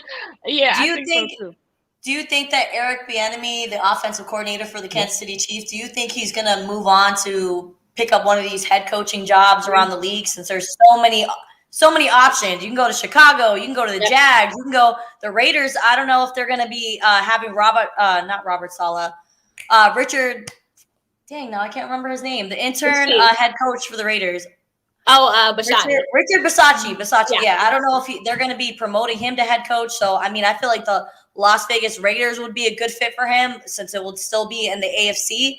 What do you think Eric Bieniemy is going to do? For a long time, we've been calling for Eric Bieniemy to get a head coaching position. And right now, I think you're looking at the NFL with there's a lot of tangible coaching positions that I think coaches would want. But I think at the same time with Eric Bieniemy, for some reason, he keeps getting overlooked. We're hoping this is the year. And it's a larger conversation, honestly, about there being more Black head coaches in the National Football League. Eric Bieniemy continues to lead a great Chiefs offense. And yet here we are still having a conversation. I don't know what conversation, folks, still needs to be had. The proof is in the pudding, and we've been witnessing and seeing this. So I do hope that he's getting interviews. I do hope that he gets a chance. But honestly, lo and behold, just something in me doesn't sit right. And I feel like, unfortunately, I don't see it happening this year. I really hope it does. I really hope it does. But unfortunately, Eric Bieniemy, for whatever reason, is not getting the looks that he needs to be getting. And unfortunately, we're seeing guys less qualified, less accomplished, getting head Urban Meyer in the NFL. Exhibit A. What? With that. When I even heard that was even a conversation that the Jacksonville Jaguars were looking to hire Urban Meyer, I was just like, this doesn't feel right. Like, there's so many other assistant coaches around the league. Eric Bieniemy, one of them, like Todd Bowles, the defensive coordinator for the Buccaneers, who deserve that position. And to bring somebody in who was already retired, who played at a collegiate level, to bring him into the NFL, I didn't really understand it, and obviously it kind of blew up in their face. It's crazy. And Brian Flores is another one that I would love to see get a very good head coaching job. Because I was really surprised that Miami decided to let him go, and that was wrong. They were talking about that the players weren't buying in, that he, I don't know, showed favoritism in the locker room. That. Yeah, what's the song? Miss me with that. You know, that's how I feel about that. Because I'm sorry, like, come on, like Brian Flores and what Miami did, talking about another team that turned around their season. I remember when the Miami team, no one even thought about them, even in the conversation of possibly getting to the playoffs. They beat the Ravens Thursday Night Football. They go on this win streak, and all of a sudden we're looking at the Dolphins differently. And then lo and behold, you get rid of the guy that helped turn this season around. Yeah, I don't think like I don't think he got a fair. I definitely don't think he got a fair shake. For surely with the Dolphins, I feel like he should have definitely got a.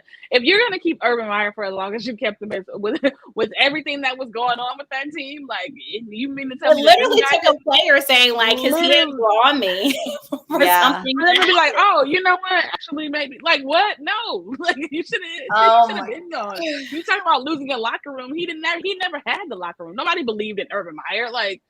And it's there's so many excuses too many times for these qualified coaches. Well, they didn't have this, they didn't have that. Again, I point to exhibit. I mean, Nick Sirianni now, I think he has the respect. But again, if you go back and look at his opening press conference, folks, and just some of the quotes that he's even had throughout the year. Many people wasn't he reading off of a piece of paper? It was crazy. I mean, everybody was like, "Who in the world is this guy? Like, who does he think he is?" And so I think, you said Robert Saleh earlier. I mean, we can talk. I mean, I think the Jets are giving him time, but let's be honest. Look at the Jets record right now.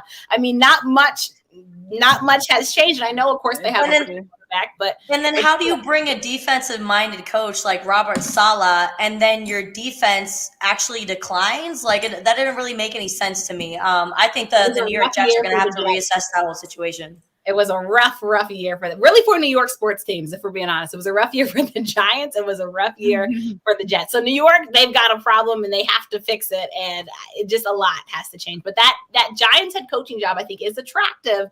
But also I think it's a team where there just has to be a lot of turnaround. I mean, I thought that last game against the Washington football team, I thought you just saw a lot of, unfortunately, disgruntled players. And I think you have to bring the hopes back up in that locker room. You've got to change that culture. And it's a big job. They're going to be expecting you to turn around a team. And again, in the NFC East, I think that's getting more competitive because of what we saw from the Eagles this year, because of what we saw from the Cowboys this year. So it's going to be a big task for someone. But I hope they just get the right person, because I think far too often we're just getting this questionable head coaching kind of things happening. And again, you want longevity. If you really want a team to be good, I think the best teams, you see longevity, consistency. Yeah, really sticking with. Yeah, we don't see that. We don't see that much in the NFL anymore. As far as like teams just sticking it and like riding out with their coaches, like they'll get rid of you after a half a season, like, or a season and a half. They're just done with you. Yeah, they're just done. Yeah, it's worse than the NBA. Yeah.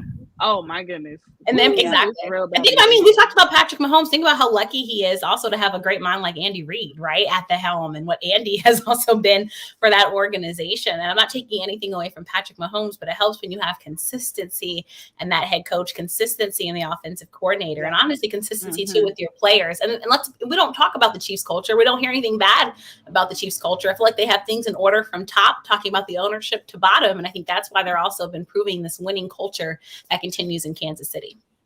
Absolutely. I definitely agree. Well, moving on, I know we were talking about the Buffalo Bills. Obviously, they beat the snot out of the Patriots. So what do you grade Mac Jones's first playoff performance? Like, what would you give it? And is there like potential going forward? Because obviously he's been touted as the second coming of Tom Brady because he's the replacement, quote unquote. So what do you guys think about that going forward? What do you think Bill Belichick does as far as with him, as far as like maybe expanding the offense, adding different pieces to put around him? Like, what do you pretty much grade that situation? Go ahead, Kelsey. I say everyone's talking about Mac, and they all had all this hype about Mac. And like you said, he's the second coming of Tom Brady's, and Mac we trust. I mean, I just keep talking about Mac, he's the Mac, like all this stuff, right? And we see Mac Jones perform, and he didn't have a horrible. If you're purely looking at the numbers, he didn't have a horrible game. All right, 24, 38 passes, 232 yards, 2 touchdowns, 2 interceptions. But lo and behold, one, I was not going to believe in a rookie, okay, to come out of this playoff game. I know Patriots fans were feeling high and mighty after the year that they had. But also, again, let's remember they're playing a Bills team and a Bills defense that felt disrespected after playing the Patriots that first time when they lost. Remember, this is a defense that was like, dang, we got beat by Mac Jones, who didn't even really do anything that first game, the first time these teams played each other. Because what was he doing? He was handing the ball off, and the Patriots were able to beat the Bills with their run game. So Mac Jones, I think we've seen a small sample size, and some people get excited about a small sample size. I'm not one of those people. I think Mac Jones, I think to be a decent quarterback in the NFL. Is he going to be the greatest? No, but also I think he's in the right system, and the system fits him very well with the New England Patriots. So I thought what happened, I didn't think they were going to get like mollywopped like that, but I thought, but I did not see the Patriots again coming out big in that game. So Mac Jones, I think he'll get you what you need. I mean, he shows he can scramble, he can get, he can get to guys and stuff like that. But Mac Jones is a guy that's proven he needs to be in a good system, in my opinion, to really be a great NFL quarterback. So luckily right now he has a great head coach, obviously, that knows the game of football very well. A coach that is only going to expect greatness out of him. But I think he's been very privileged with the situation that he's been placed in. But again, I think the moment was too big for him, and he was on too big of a stage. And so I think we saw the real Mac that I knew that would be coming in that game. Absolutely. Go ahead, Ruth.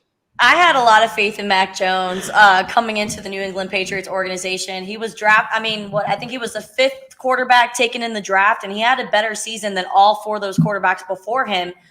So I had high hopes for Mac Jones. Do I think it's too soon to be calling him baby goat? Absolutely. He's still a rookie. I know when everybody saw him get when he beat out Cam Newton before preseason even started, that spoke volumes that obviously Bill Belichick and Josh McDaniels had a lot of faith in Mac Jones. Coming from an Alabama team where he was used to winning, I knew that they were going to have a winning season. So I'm glad that Mac Jones is in the position that he's in. We couldn't expect him to do much in his first playoff game. I mean, that's a lot of pressure to put on such a young talent going up against a Bills defense who was obviously ran by a great organization, and having Josh Allen on the other side is well intimidating because that he has the experience after coming off of an AFC championship game last season. So high hopes for Mac Jones in his future. He still's got a lot to learn. He still is going to be growing, and having Bill Belichick as your head coach, he has a bright future ahead of him. Absolutely. I definitely agree. I definitely think that Mac Jones is definitely a system quarterback, but like Kelsey said, he's definitely in the right system, being that he's a system quarterback. He has one of the best. I mean, he's at one of the best places, one of the best systems as far as being with Bill Belichick and the Patriots also in as well. I definitely expected them to lose. I kind of expected them to get beat bad, to be honest with you, just because for the simple fact that, like Ruth was saying, Josh Allen playing with a chip on his shoulder, the Bills, they were starting to click at the right time too. Not a lot of people are really talking about them. They're kind of flying under the radar, but they are a good, solid football team. And I feel like that going into that, they wanted to prove something. They wanted to make a statement and to say, hey, like, we're coming. Like, it's not what you think it is, basically. Like, we're not the same Bills of old. Like, we want our revenge too. Like, we want another shot at Patrick Mahomes. So I think they were, that's kind of their focus. But Mac Jones is a rookie. Mac Jones he has a lot of time to learn. And like I said, he's learning from one of the senseis of his when it comes to football. From football head coaches, it's Bill Belichick and then everybody else. So I mean, he's learning. He's learning from one of the best. So hopefully, if he can take in that teaching and really like master that system, I think that will spell great for him in the future. But I expected what happened on Sunday to happen. But this whole hailing of baby goat, like we got to stop being prisoners of the moment when it comes to sports. And I feel like that's critical for fans and for sports analysts alike, because we see somebody have a little bit of potential. A little bit of potential is like second coming of Tom Brady, and it's like pump your brakes, because we forget that Tom Brady wasn't the second coming of nobody. Nobody even knew about Tom Brady like that. Like, you had to be like a real football fan to know what Tom Brady could do or the potential that he could have. And then eventually, like, he became Tom Brady. It wasn't just an overnight thing. He got an opportunity, and it was just like he's the next. Like, it wasn't that way. And so we have to start. I said, let's remember too, this is a Mac Jones that some people have up for their offensive rookie of the year. All right. So this is some of the high expectations that people have placed on Mac Jones. Again, in the right system that you're saying, Sensei, and just the right things that he's doing. But again, I'm just looking at him purely. Put him in another team, in another system. Is Mac Jones still a great quarterback? All right. Sometimes you fall into the right situations. And it works for him. I mean, I see it with Lamar Jackson in Baltimore. It's the right system when he's healthy. And that's why we've seen success for him. But certain quarterbacks like Tom Brady, thank gosh. I mean, he's Tom Brady. That's why you were able to pluck him from New England, put him in the Buccaneers, and lo and behold, the Buccaneers have Super Bowl rings. But not everybody's Tom Brady, and that quarterback kind of fit into anything. And so Mac Jones, again, I'm not bashing him, but I think the moment was too big. He's a young guy, and I think we just placed too high of expectations on a small sample size that we've seen of Mac Jones playing in the NFL. Absolutely. So moving on really quick, I want to talk about one of my favorite young quarterbacks right now, Joe freaking Burrow. Like, I've been so high on this guy since LSU. I'm an LSU fan, so I've gotten to see a lot of Joe Burrow. But what do you guys think of the dynamic duo that it's becoming, Joe Burrow and Jamar Chase? Like, they look like they've been playing together their whole lives. They look like they've been in the NFL for longer than they have. Like, they look so just seasoned and poised and calm, and just they're clicking on all cylinders. Everything is making sense for them. Like, what do you guys think? What is the potential for that duo? Like, is it gonna be a Tom Brady and Gronk situation? Could it be like a Peyton Marvin Harrison situation? Like, what are we seeing out of this dynamic duo, and what's the future hold for them? Well, I said it that Joe Burrow was probably going to have comeback player of the year after suffering such a excruciating injury last season, and the way that he was able to bounce back and lead the Cincinnati Bengals to the position that they're in now with such a young coach and Zach Taylor. They have a very bright future ahead of them, as long as they could fix that offensive line, which I feel like they haven't done yet. I mean, obviously you want to draft Jamar Chase. You want to bring in those weapons around Joe Burrow, but you need to have the protection in front of him. He's been one of the most sacked quarterbacks in the NFL.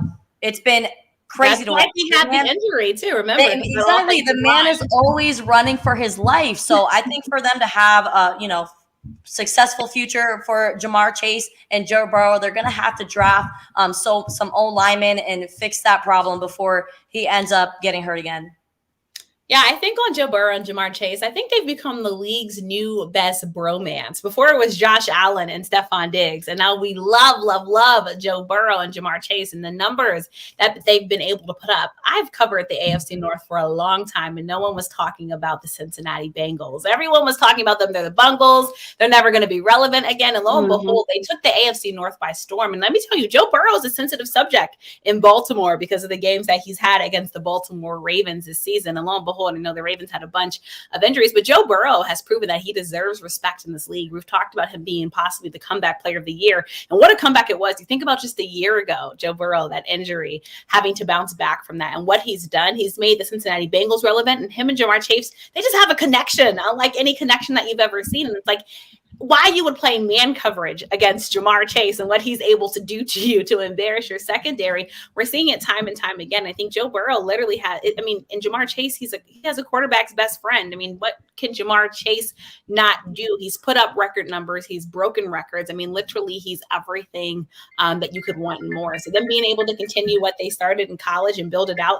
The Cincinnati Bengals are going to be a very dangerous team. And I think already we're seeing that in the playoffs. So I love what I'm seeing from them. And I think Joe Burrow's very lucky to have a wide receiver like him. Many quarterbacks would dream of having a Jamar Chase type of player. And right now we're seeing it play out where these two are having great success. And again, the Bengals are continuing to make noise that they haven't made for a long time. remember, folks, the Bengals had not been AFC North champs since 2015. All right, 2015. We had to go back because it's been a division controlled by Baltimore in Pittsburgh. It's been controlled by Baltimore and Pittsburgh. And lo and behold, everybody was like, Joe Burrow has stuff to prove. We were looking at Baker Mayfield. How will Baker Mayfield turn out?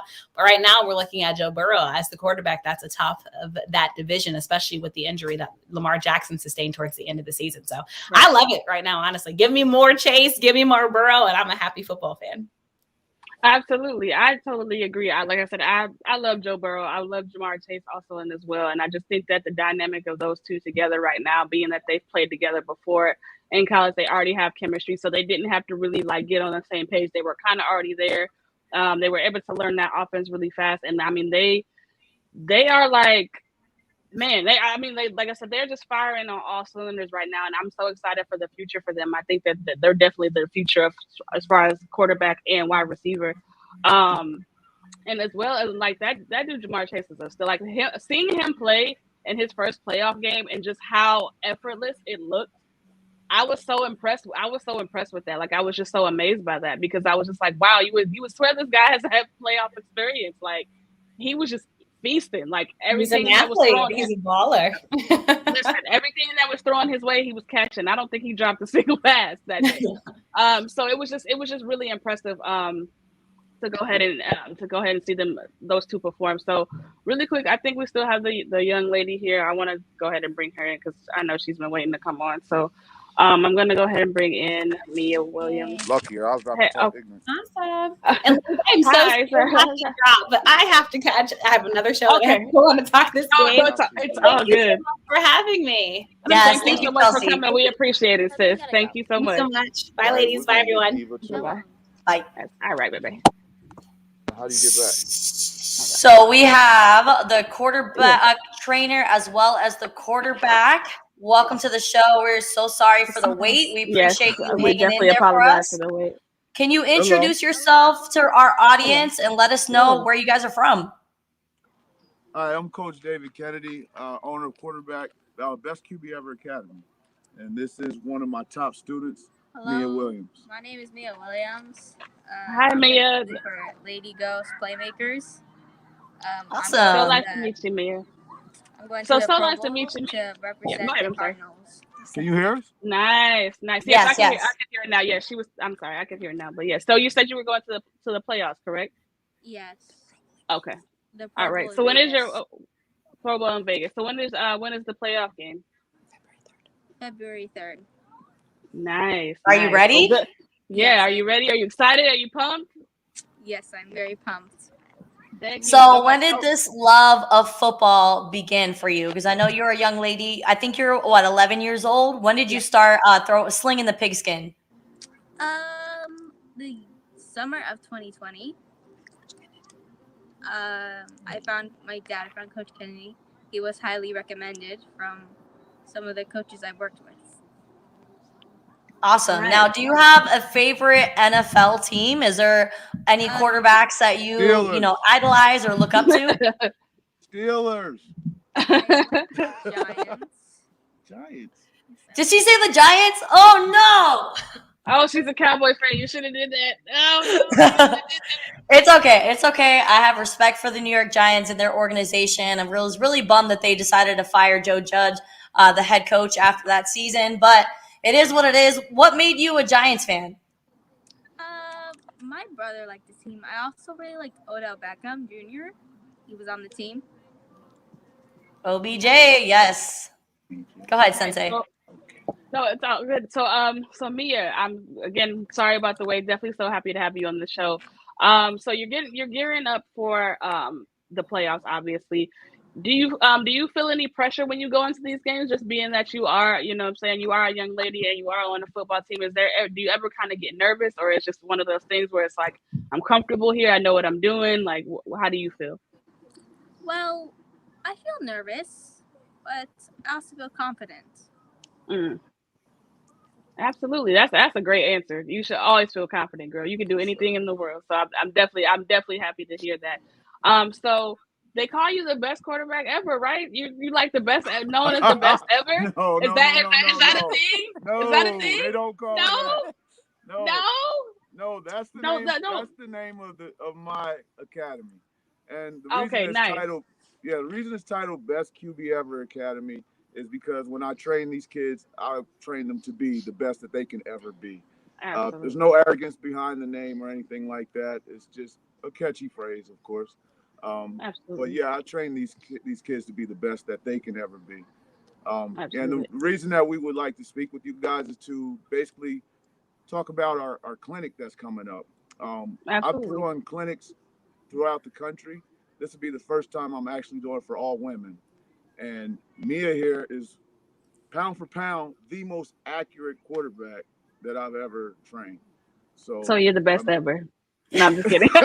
I'm just joking. The best QB ever.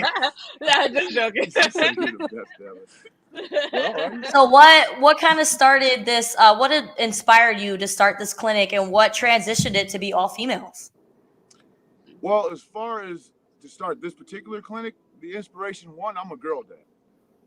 My daughter, yeah, Dope. yeah, my Dope. daughter just graduated from Arizona State. Kiara Kennedy, hey baby, I love you.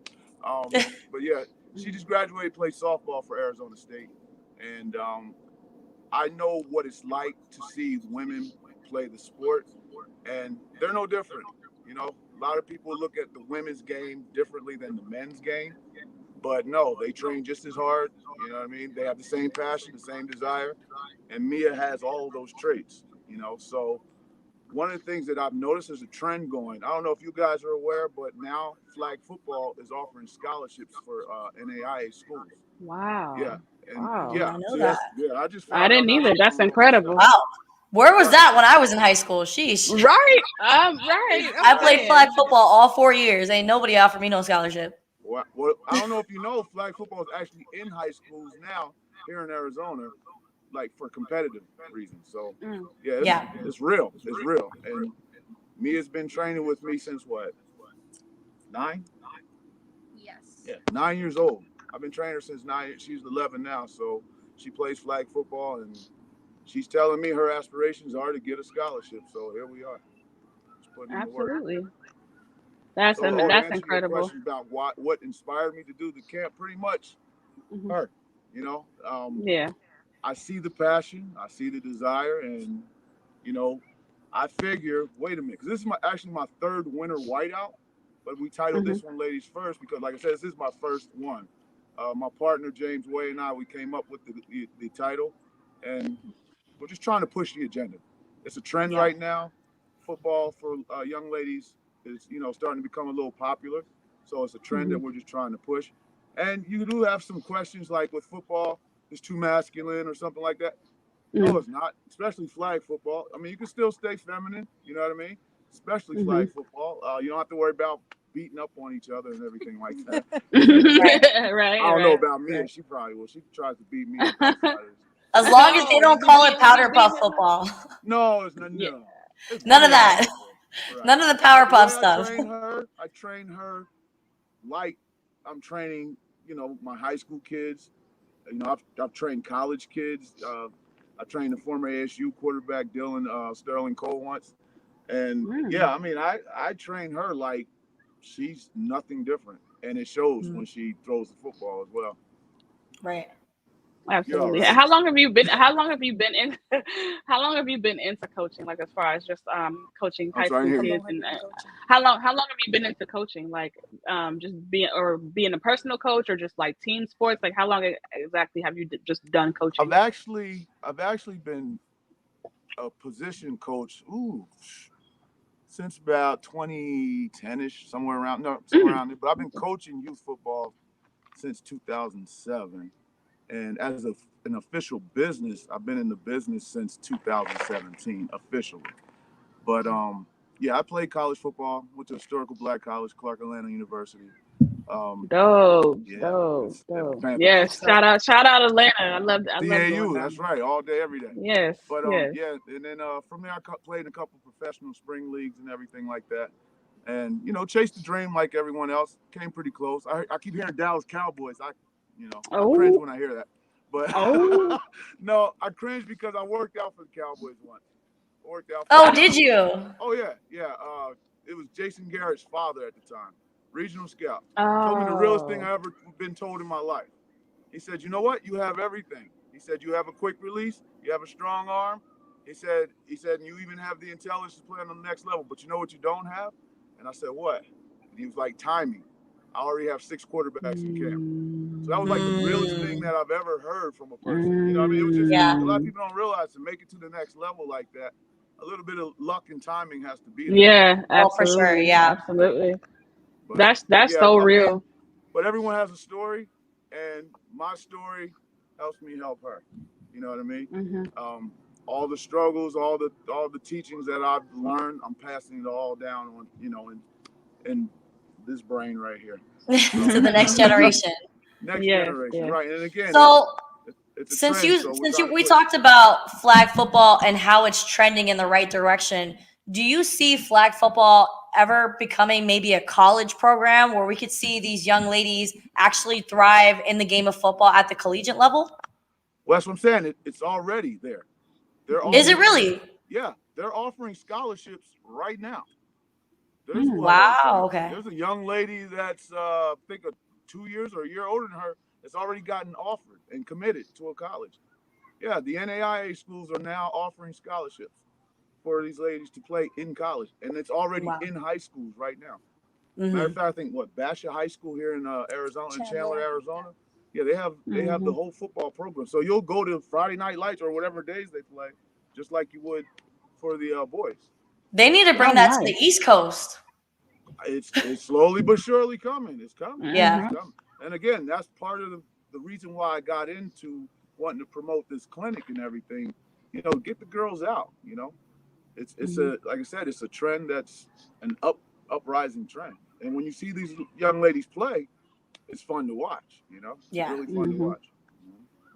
Yeah. So Mia, what is your favorite part about playing football? Obviously, you're a quarterback, you love throwing the ball, but what really brings that passion and what brings, your want and desire to play the game? Well, I guess I love playing the sport a lot, but I also love helping others and teaching them like what to do and like how to play the game, so I can inspire others to do what I love. That's awesome. Do you feel like you Absolutely. have like that leadership ability when it comes to being the quarterback? Yes. You make people listen to you, right? Yes. Yeah, yes, I know that's right. I know that. Put your foot down. Put Yes. your foot down. You got to be assertive, You got to stand your ground, be assertive, and, say it with your chest is what they like to say. That's one of the things that I do love about it. Absolutely. And being in that leadership role, that quarterback role, it helps these young women, like you say, stand your ground. You know what I mean? Because it's a tough world out there, for the women especially. So you got to have that oomph, if you want to know what I mean. Right. So there's a lot of aspects to being a quarterback. Do you think anything that you have, like the want and the play that you have on the field, does that help you in other aspects of your life when it comes to maybe school, maybe dealing with your peers, just how you are as a person? Do you think football has helped you develop into the young lady that you are today? Definitely. Yeah. Yeah. Yeah. If you could playing sports is kind of like who I am. Well, I guess it's who I am, and it's also what I do. And I carry that into my everyday life. Being a part of a team, showing commitment, showing loyalty, even to the Dallas Cowboys for some reason. So it definitely helps you in other aspects of your life. So keep it going, girl. You're an inspiration. Absolutely. Thank you. Absolutely. If there was any other position that you could play besides quarterback, what would it be? Safety. Nothing. Safe. Why safety? I want to know. That's because she want to catch the picks. She's getting those interceptions. Yes, I do. Okay, I like that because now, I mean, that's interesting. I'm glad to hear that you said that because that would be dope. Would you make the transition or are you sticking with quarterback? She said, would you make the transition to safety or stick to quarterback? Quarterback. Yeah. Oh yeah, she's like, that's the number one role. She's like, I need to be in control. I need to keep everybody in check. So I'm gonna stay a quarterback. No, that's cool. That's super dope. So, When is your guy? If it's February 3rd the next game, or do you have games before that? It's the Pro Bowl in Vegas. It's the Pro Bowl in Vegas. Oh, it's the Pro Bowl in Vegas. Okay, it's the Pro Bowl in Vegas. No, it's the Pro Bowl, the National Pro Bowl. Oh, it's the actual Pro Bowl. Yeah. They play at the And you're Raiders playing Stadium, at the Pro Bowl in the stadium. representing the I'm Cardinals. playing outside of the stadium. Oh. Representing the No. Cardinals. Oh, nice, Awesome. nice. The older girls are inside. Yeah, like 17 to 17-year-old girls.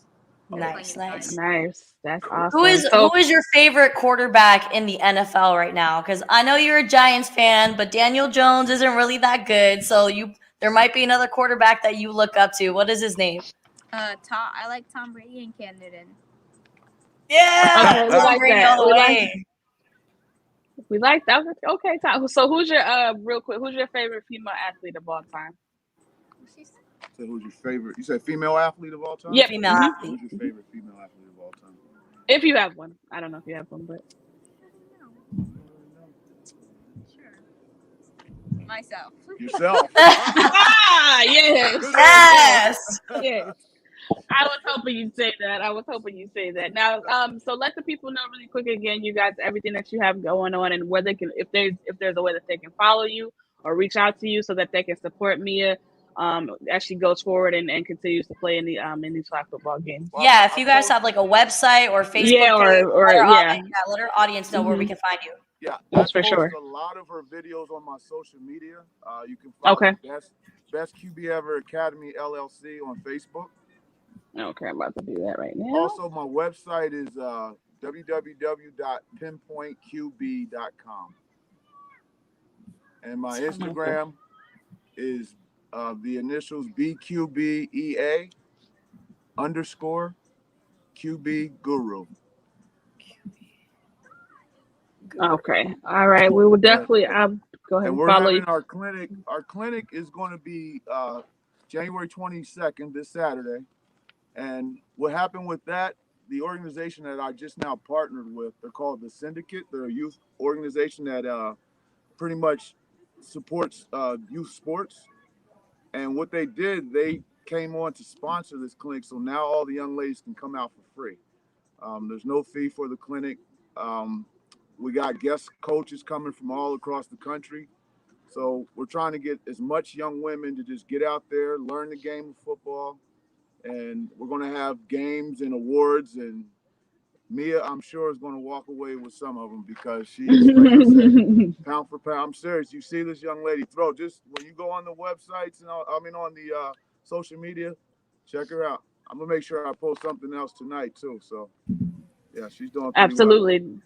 Dope. And I'm looking forward to seeing you, Mia. I can't wait to watch the highlights and get more acquainted with you. And I mean, good luck with everything that you got going on. I think it's super incredible to be a female and to be a quarterback, Right. and to be leading a team and going to the Pro Bowl. Like, there's just so many things that you have that are going on. Sorry, that are great. So I just want you to keep that same confidence. Always be your favorite player, no matter what. Like that's so important for young women, for women in general, but definitely for young women, because it starts young. And you gotta carry that throughout life. So I'm wishing you all the success in the world, and as well as the program, man. And, I think, like I said, I think what you're doing is super dope as well, sir. Like, I mean, I hope that you guys keep that going for sure, and just keep prospering, because I mean, we need more of that. Like, we need more of that. Like, we need more women playing football. Absolutely, Yeah. absolutely. Because there's so many women who know football, and they're just so well versed in it. And so to see them actually out there playing and getting the proper love, that's going to be incredible. Yeah, so definitely salute to you guys. You guys talk about it. I mean, even though you kept us out here long, but we're not going to talk about that anymore. I'm sorry. I'm so sorry. We got carried away. Okay, but you know what? That's how it gets, though. You get into the football and you kind of lose sight. That's what that's what us men do. You guys are doing the same. And you guys know your sport. I was very impressed. You really know what's going on with football. So thank you. Kudos. We try. Yeah. Mia, how far you think you can throw the pigskin? Oh, good question. 30 yards? That is a really good question. 30 yards? 40 yards? 35. She 35 yards? Okay. Yes, 35. Okay, Like so she's Mia dropping them bombs. Yes. So do you prefer the short pass or the deep pass, Mia? Are you more of a flash, or are you just trying to get the job done? You trying to Do you like to throw Hail Marys? Yeah, you like to show out a little bit. She like, yeah. Go ahead and flex first. It's okay. Wait till you see the film. I have my hand I can't like wait. this, I can't wait. and I tell her to hit the ball right here. She does.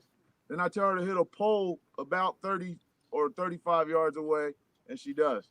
You'll see. Wow. Yeah, she's Wow, that accurate. man. She's deadly That accurate. ain't Wow, easy. No, not at all. Wow, man. Would you like to come play for the Colts by chance? Do you want to be? No. You're not. You don't want to. Play for who? For the Indianapolis Colts, would you like to be our quarterback or no? Yeah, Carson can go kick rocks. He couldn't even bring him to the playoffs. I just thought I'd ask. The accuracy, the way you were throwing it out there. I'm just like, maybe she could. Yeah, who would you play? That's another good question. Who would you play for if you had an opportunity to play in the NFL? I'm not quite sure. Steelers. The Dallas Cowboys. The Giants. Ooh, she wants to beat the Cowboys. She wants to go. She wants to be with the Giants. Ruth, you gotta excuse Ruth. She's had a rough day. The Cowboys didn't do what she thought they were going to do, so it's been a little rough for her today. No, this is what this feeling right now is worse than a breakup. Like I haven't been able to get off the couch all day. Like it's bad. How you think I feel with Ben leaving? I'm gonna say, wait a minute. You a Steelers fan? We can't let. Man, how are you Big feeling Ben. today? Yeah, that was pitiful. Yeah, he's had an outstanding career though. 2 Super Bowl wins, 18 seasons with the same team. Him and Mike Tomlin have created a dynasty in the Steelers organization. Oh yeah, no doubt. So what do you think the Steelers do next? They need to find a secondary and get rid of Matt Canada. Is terrible play calling, but. So do you think, are they going to be drafting a QB or is, Dwayne Haskins and Mason Rudolph? I think those are the backups. Yeah. Are they going to be taking over? You think they're going to draft a QB? I believe one of them will. I don't think if they get another quarterback, I think it would be a veteran. Those two are okay. They're good enough to get in there and really get it going. They need to build that offensive line more. The offensive line and the secondary. Yeah, I'm comfortable with Mason Rudolph or Dwayne Haskins. Yep. That's my opinion. Absolutely. That's dope. Well, that's what I'm saying. You need to be black and yellow. You need to be on somebody's NFL team right now. If you throwing all these accurate passes, somebody needs you, girl.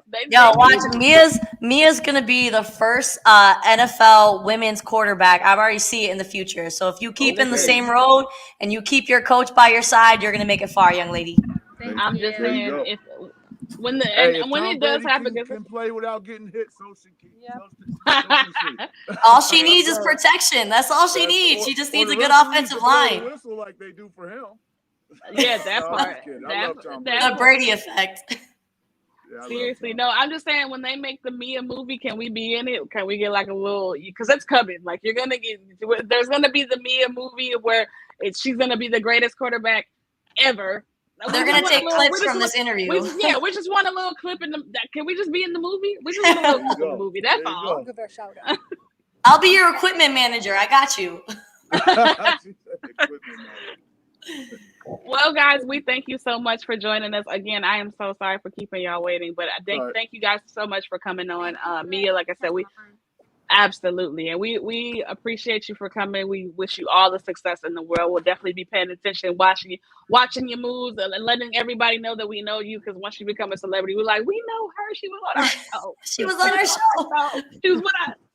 So tell the audience one more time where they could find you, either it be on social media or your website. You can go on Facebook, Best QB Ever Academy LLC on Facebook. Website is www.pinpointqb.com. Instagram is BQBEA_QB Guru. And that's pretty much what I have for the social media and everything. Yep. And you said you guys were having a clinic January 22nd at McClintock High School in Tempe, Arizona. Awesome. All right. Nice. And it's open for young ladies from ages 8 all the way to adults. So right now I have some women, semi-pro women that are already signed up. They're going to be out there as well. And yeah, it's going to be fun. We got our music. One of my best friends, DJ Chuck Mack, he plays music throughout. We have it type of festive environment out there. You know what I mean? And we have fun. And You think Mike Tomlin is going to allow them to start playing music during practice?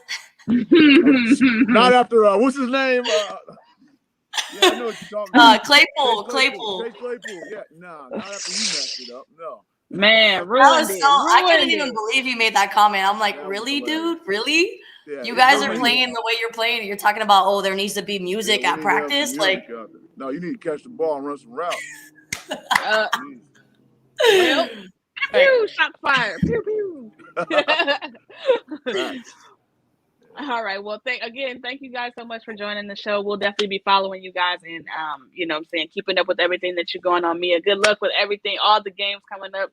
We are so rooting for you, sis. You definitely got new fans and us. You got this. And, you got this all the way. Keep going, keep striving, and keep doing what you're doing as well. Because it's extremely impressive to see you leading teams as well as you being a mentor in her life and just just being an advocate for women in sports like that.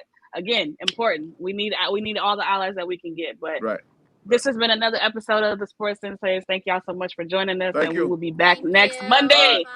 We see y'all later. Bye-bye. Bye. All right, thank you. And remember, whatever boys can do, girls can do better. Period. Hey, you can no longer say you throw like a girl, because if you do, you throw pretty well with her. Right. There you go. That's super played out now. Absolutely. Have a good night. Whole sports all plays. Whole sports all plays. Whole sports all plays. 365, we making a plays. You talking the game, get you to the days. We're high in the court, the dime in the lane. Variety, top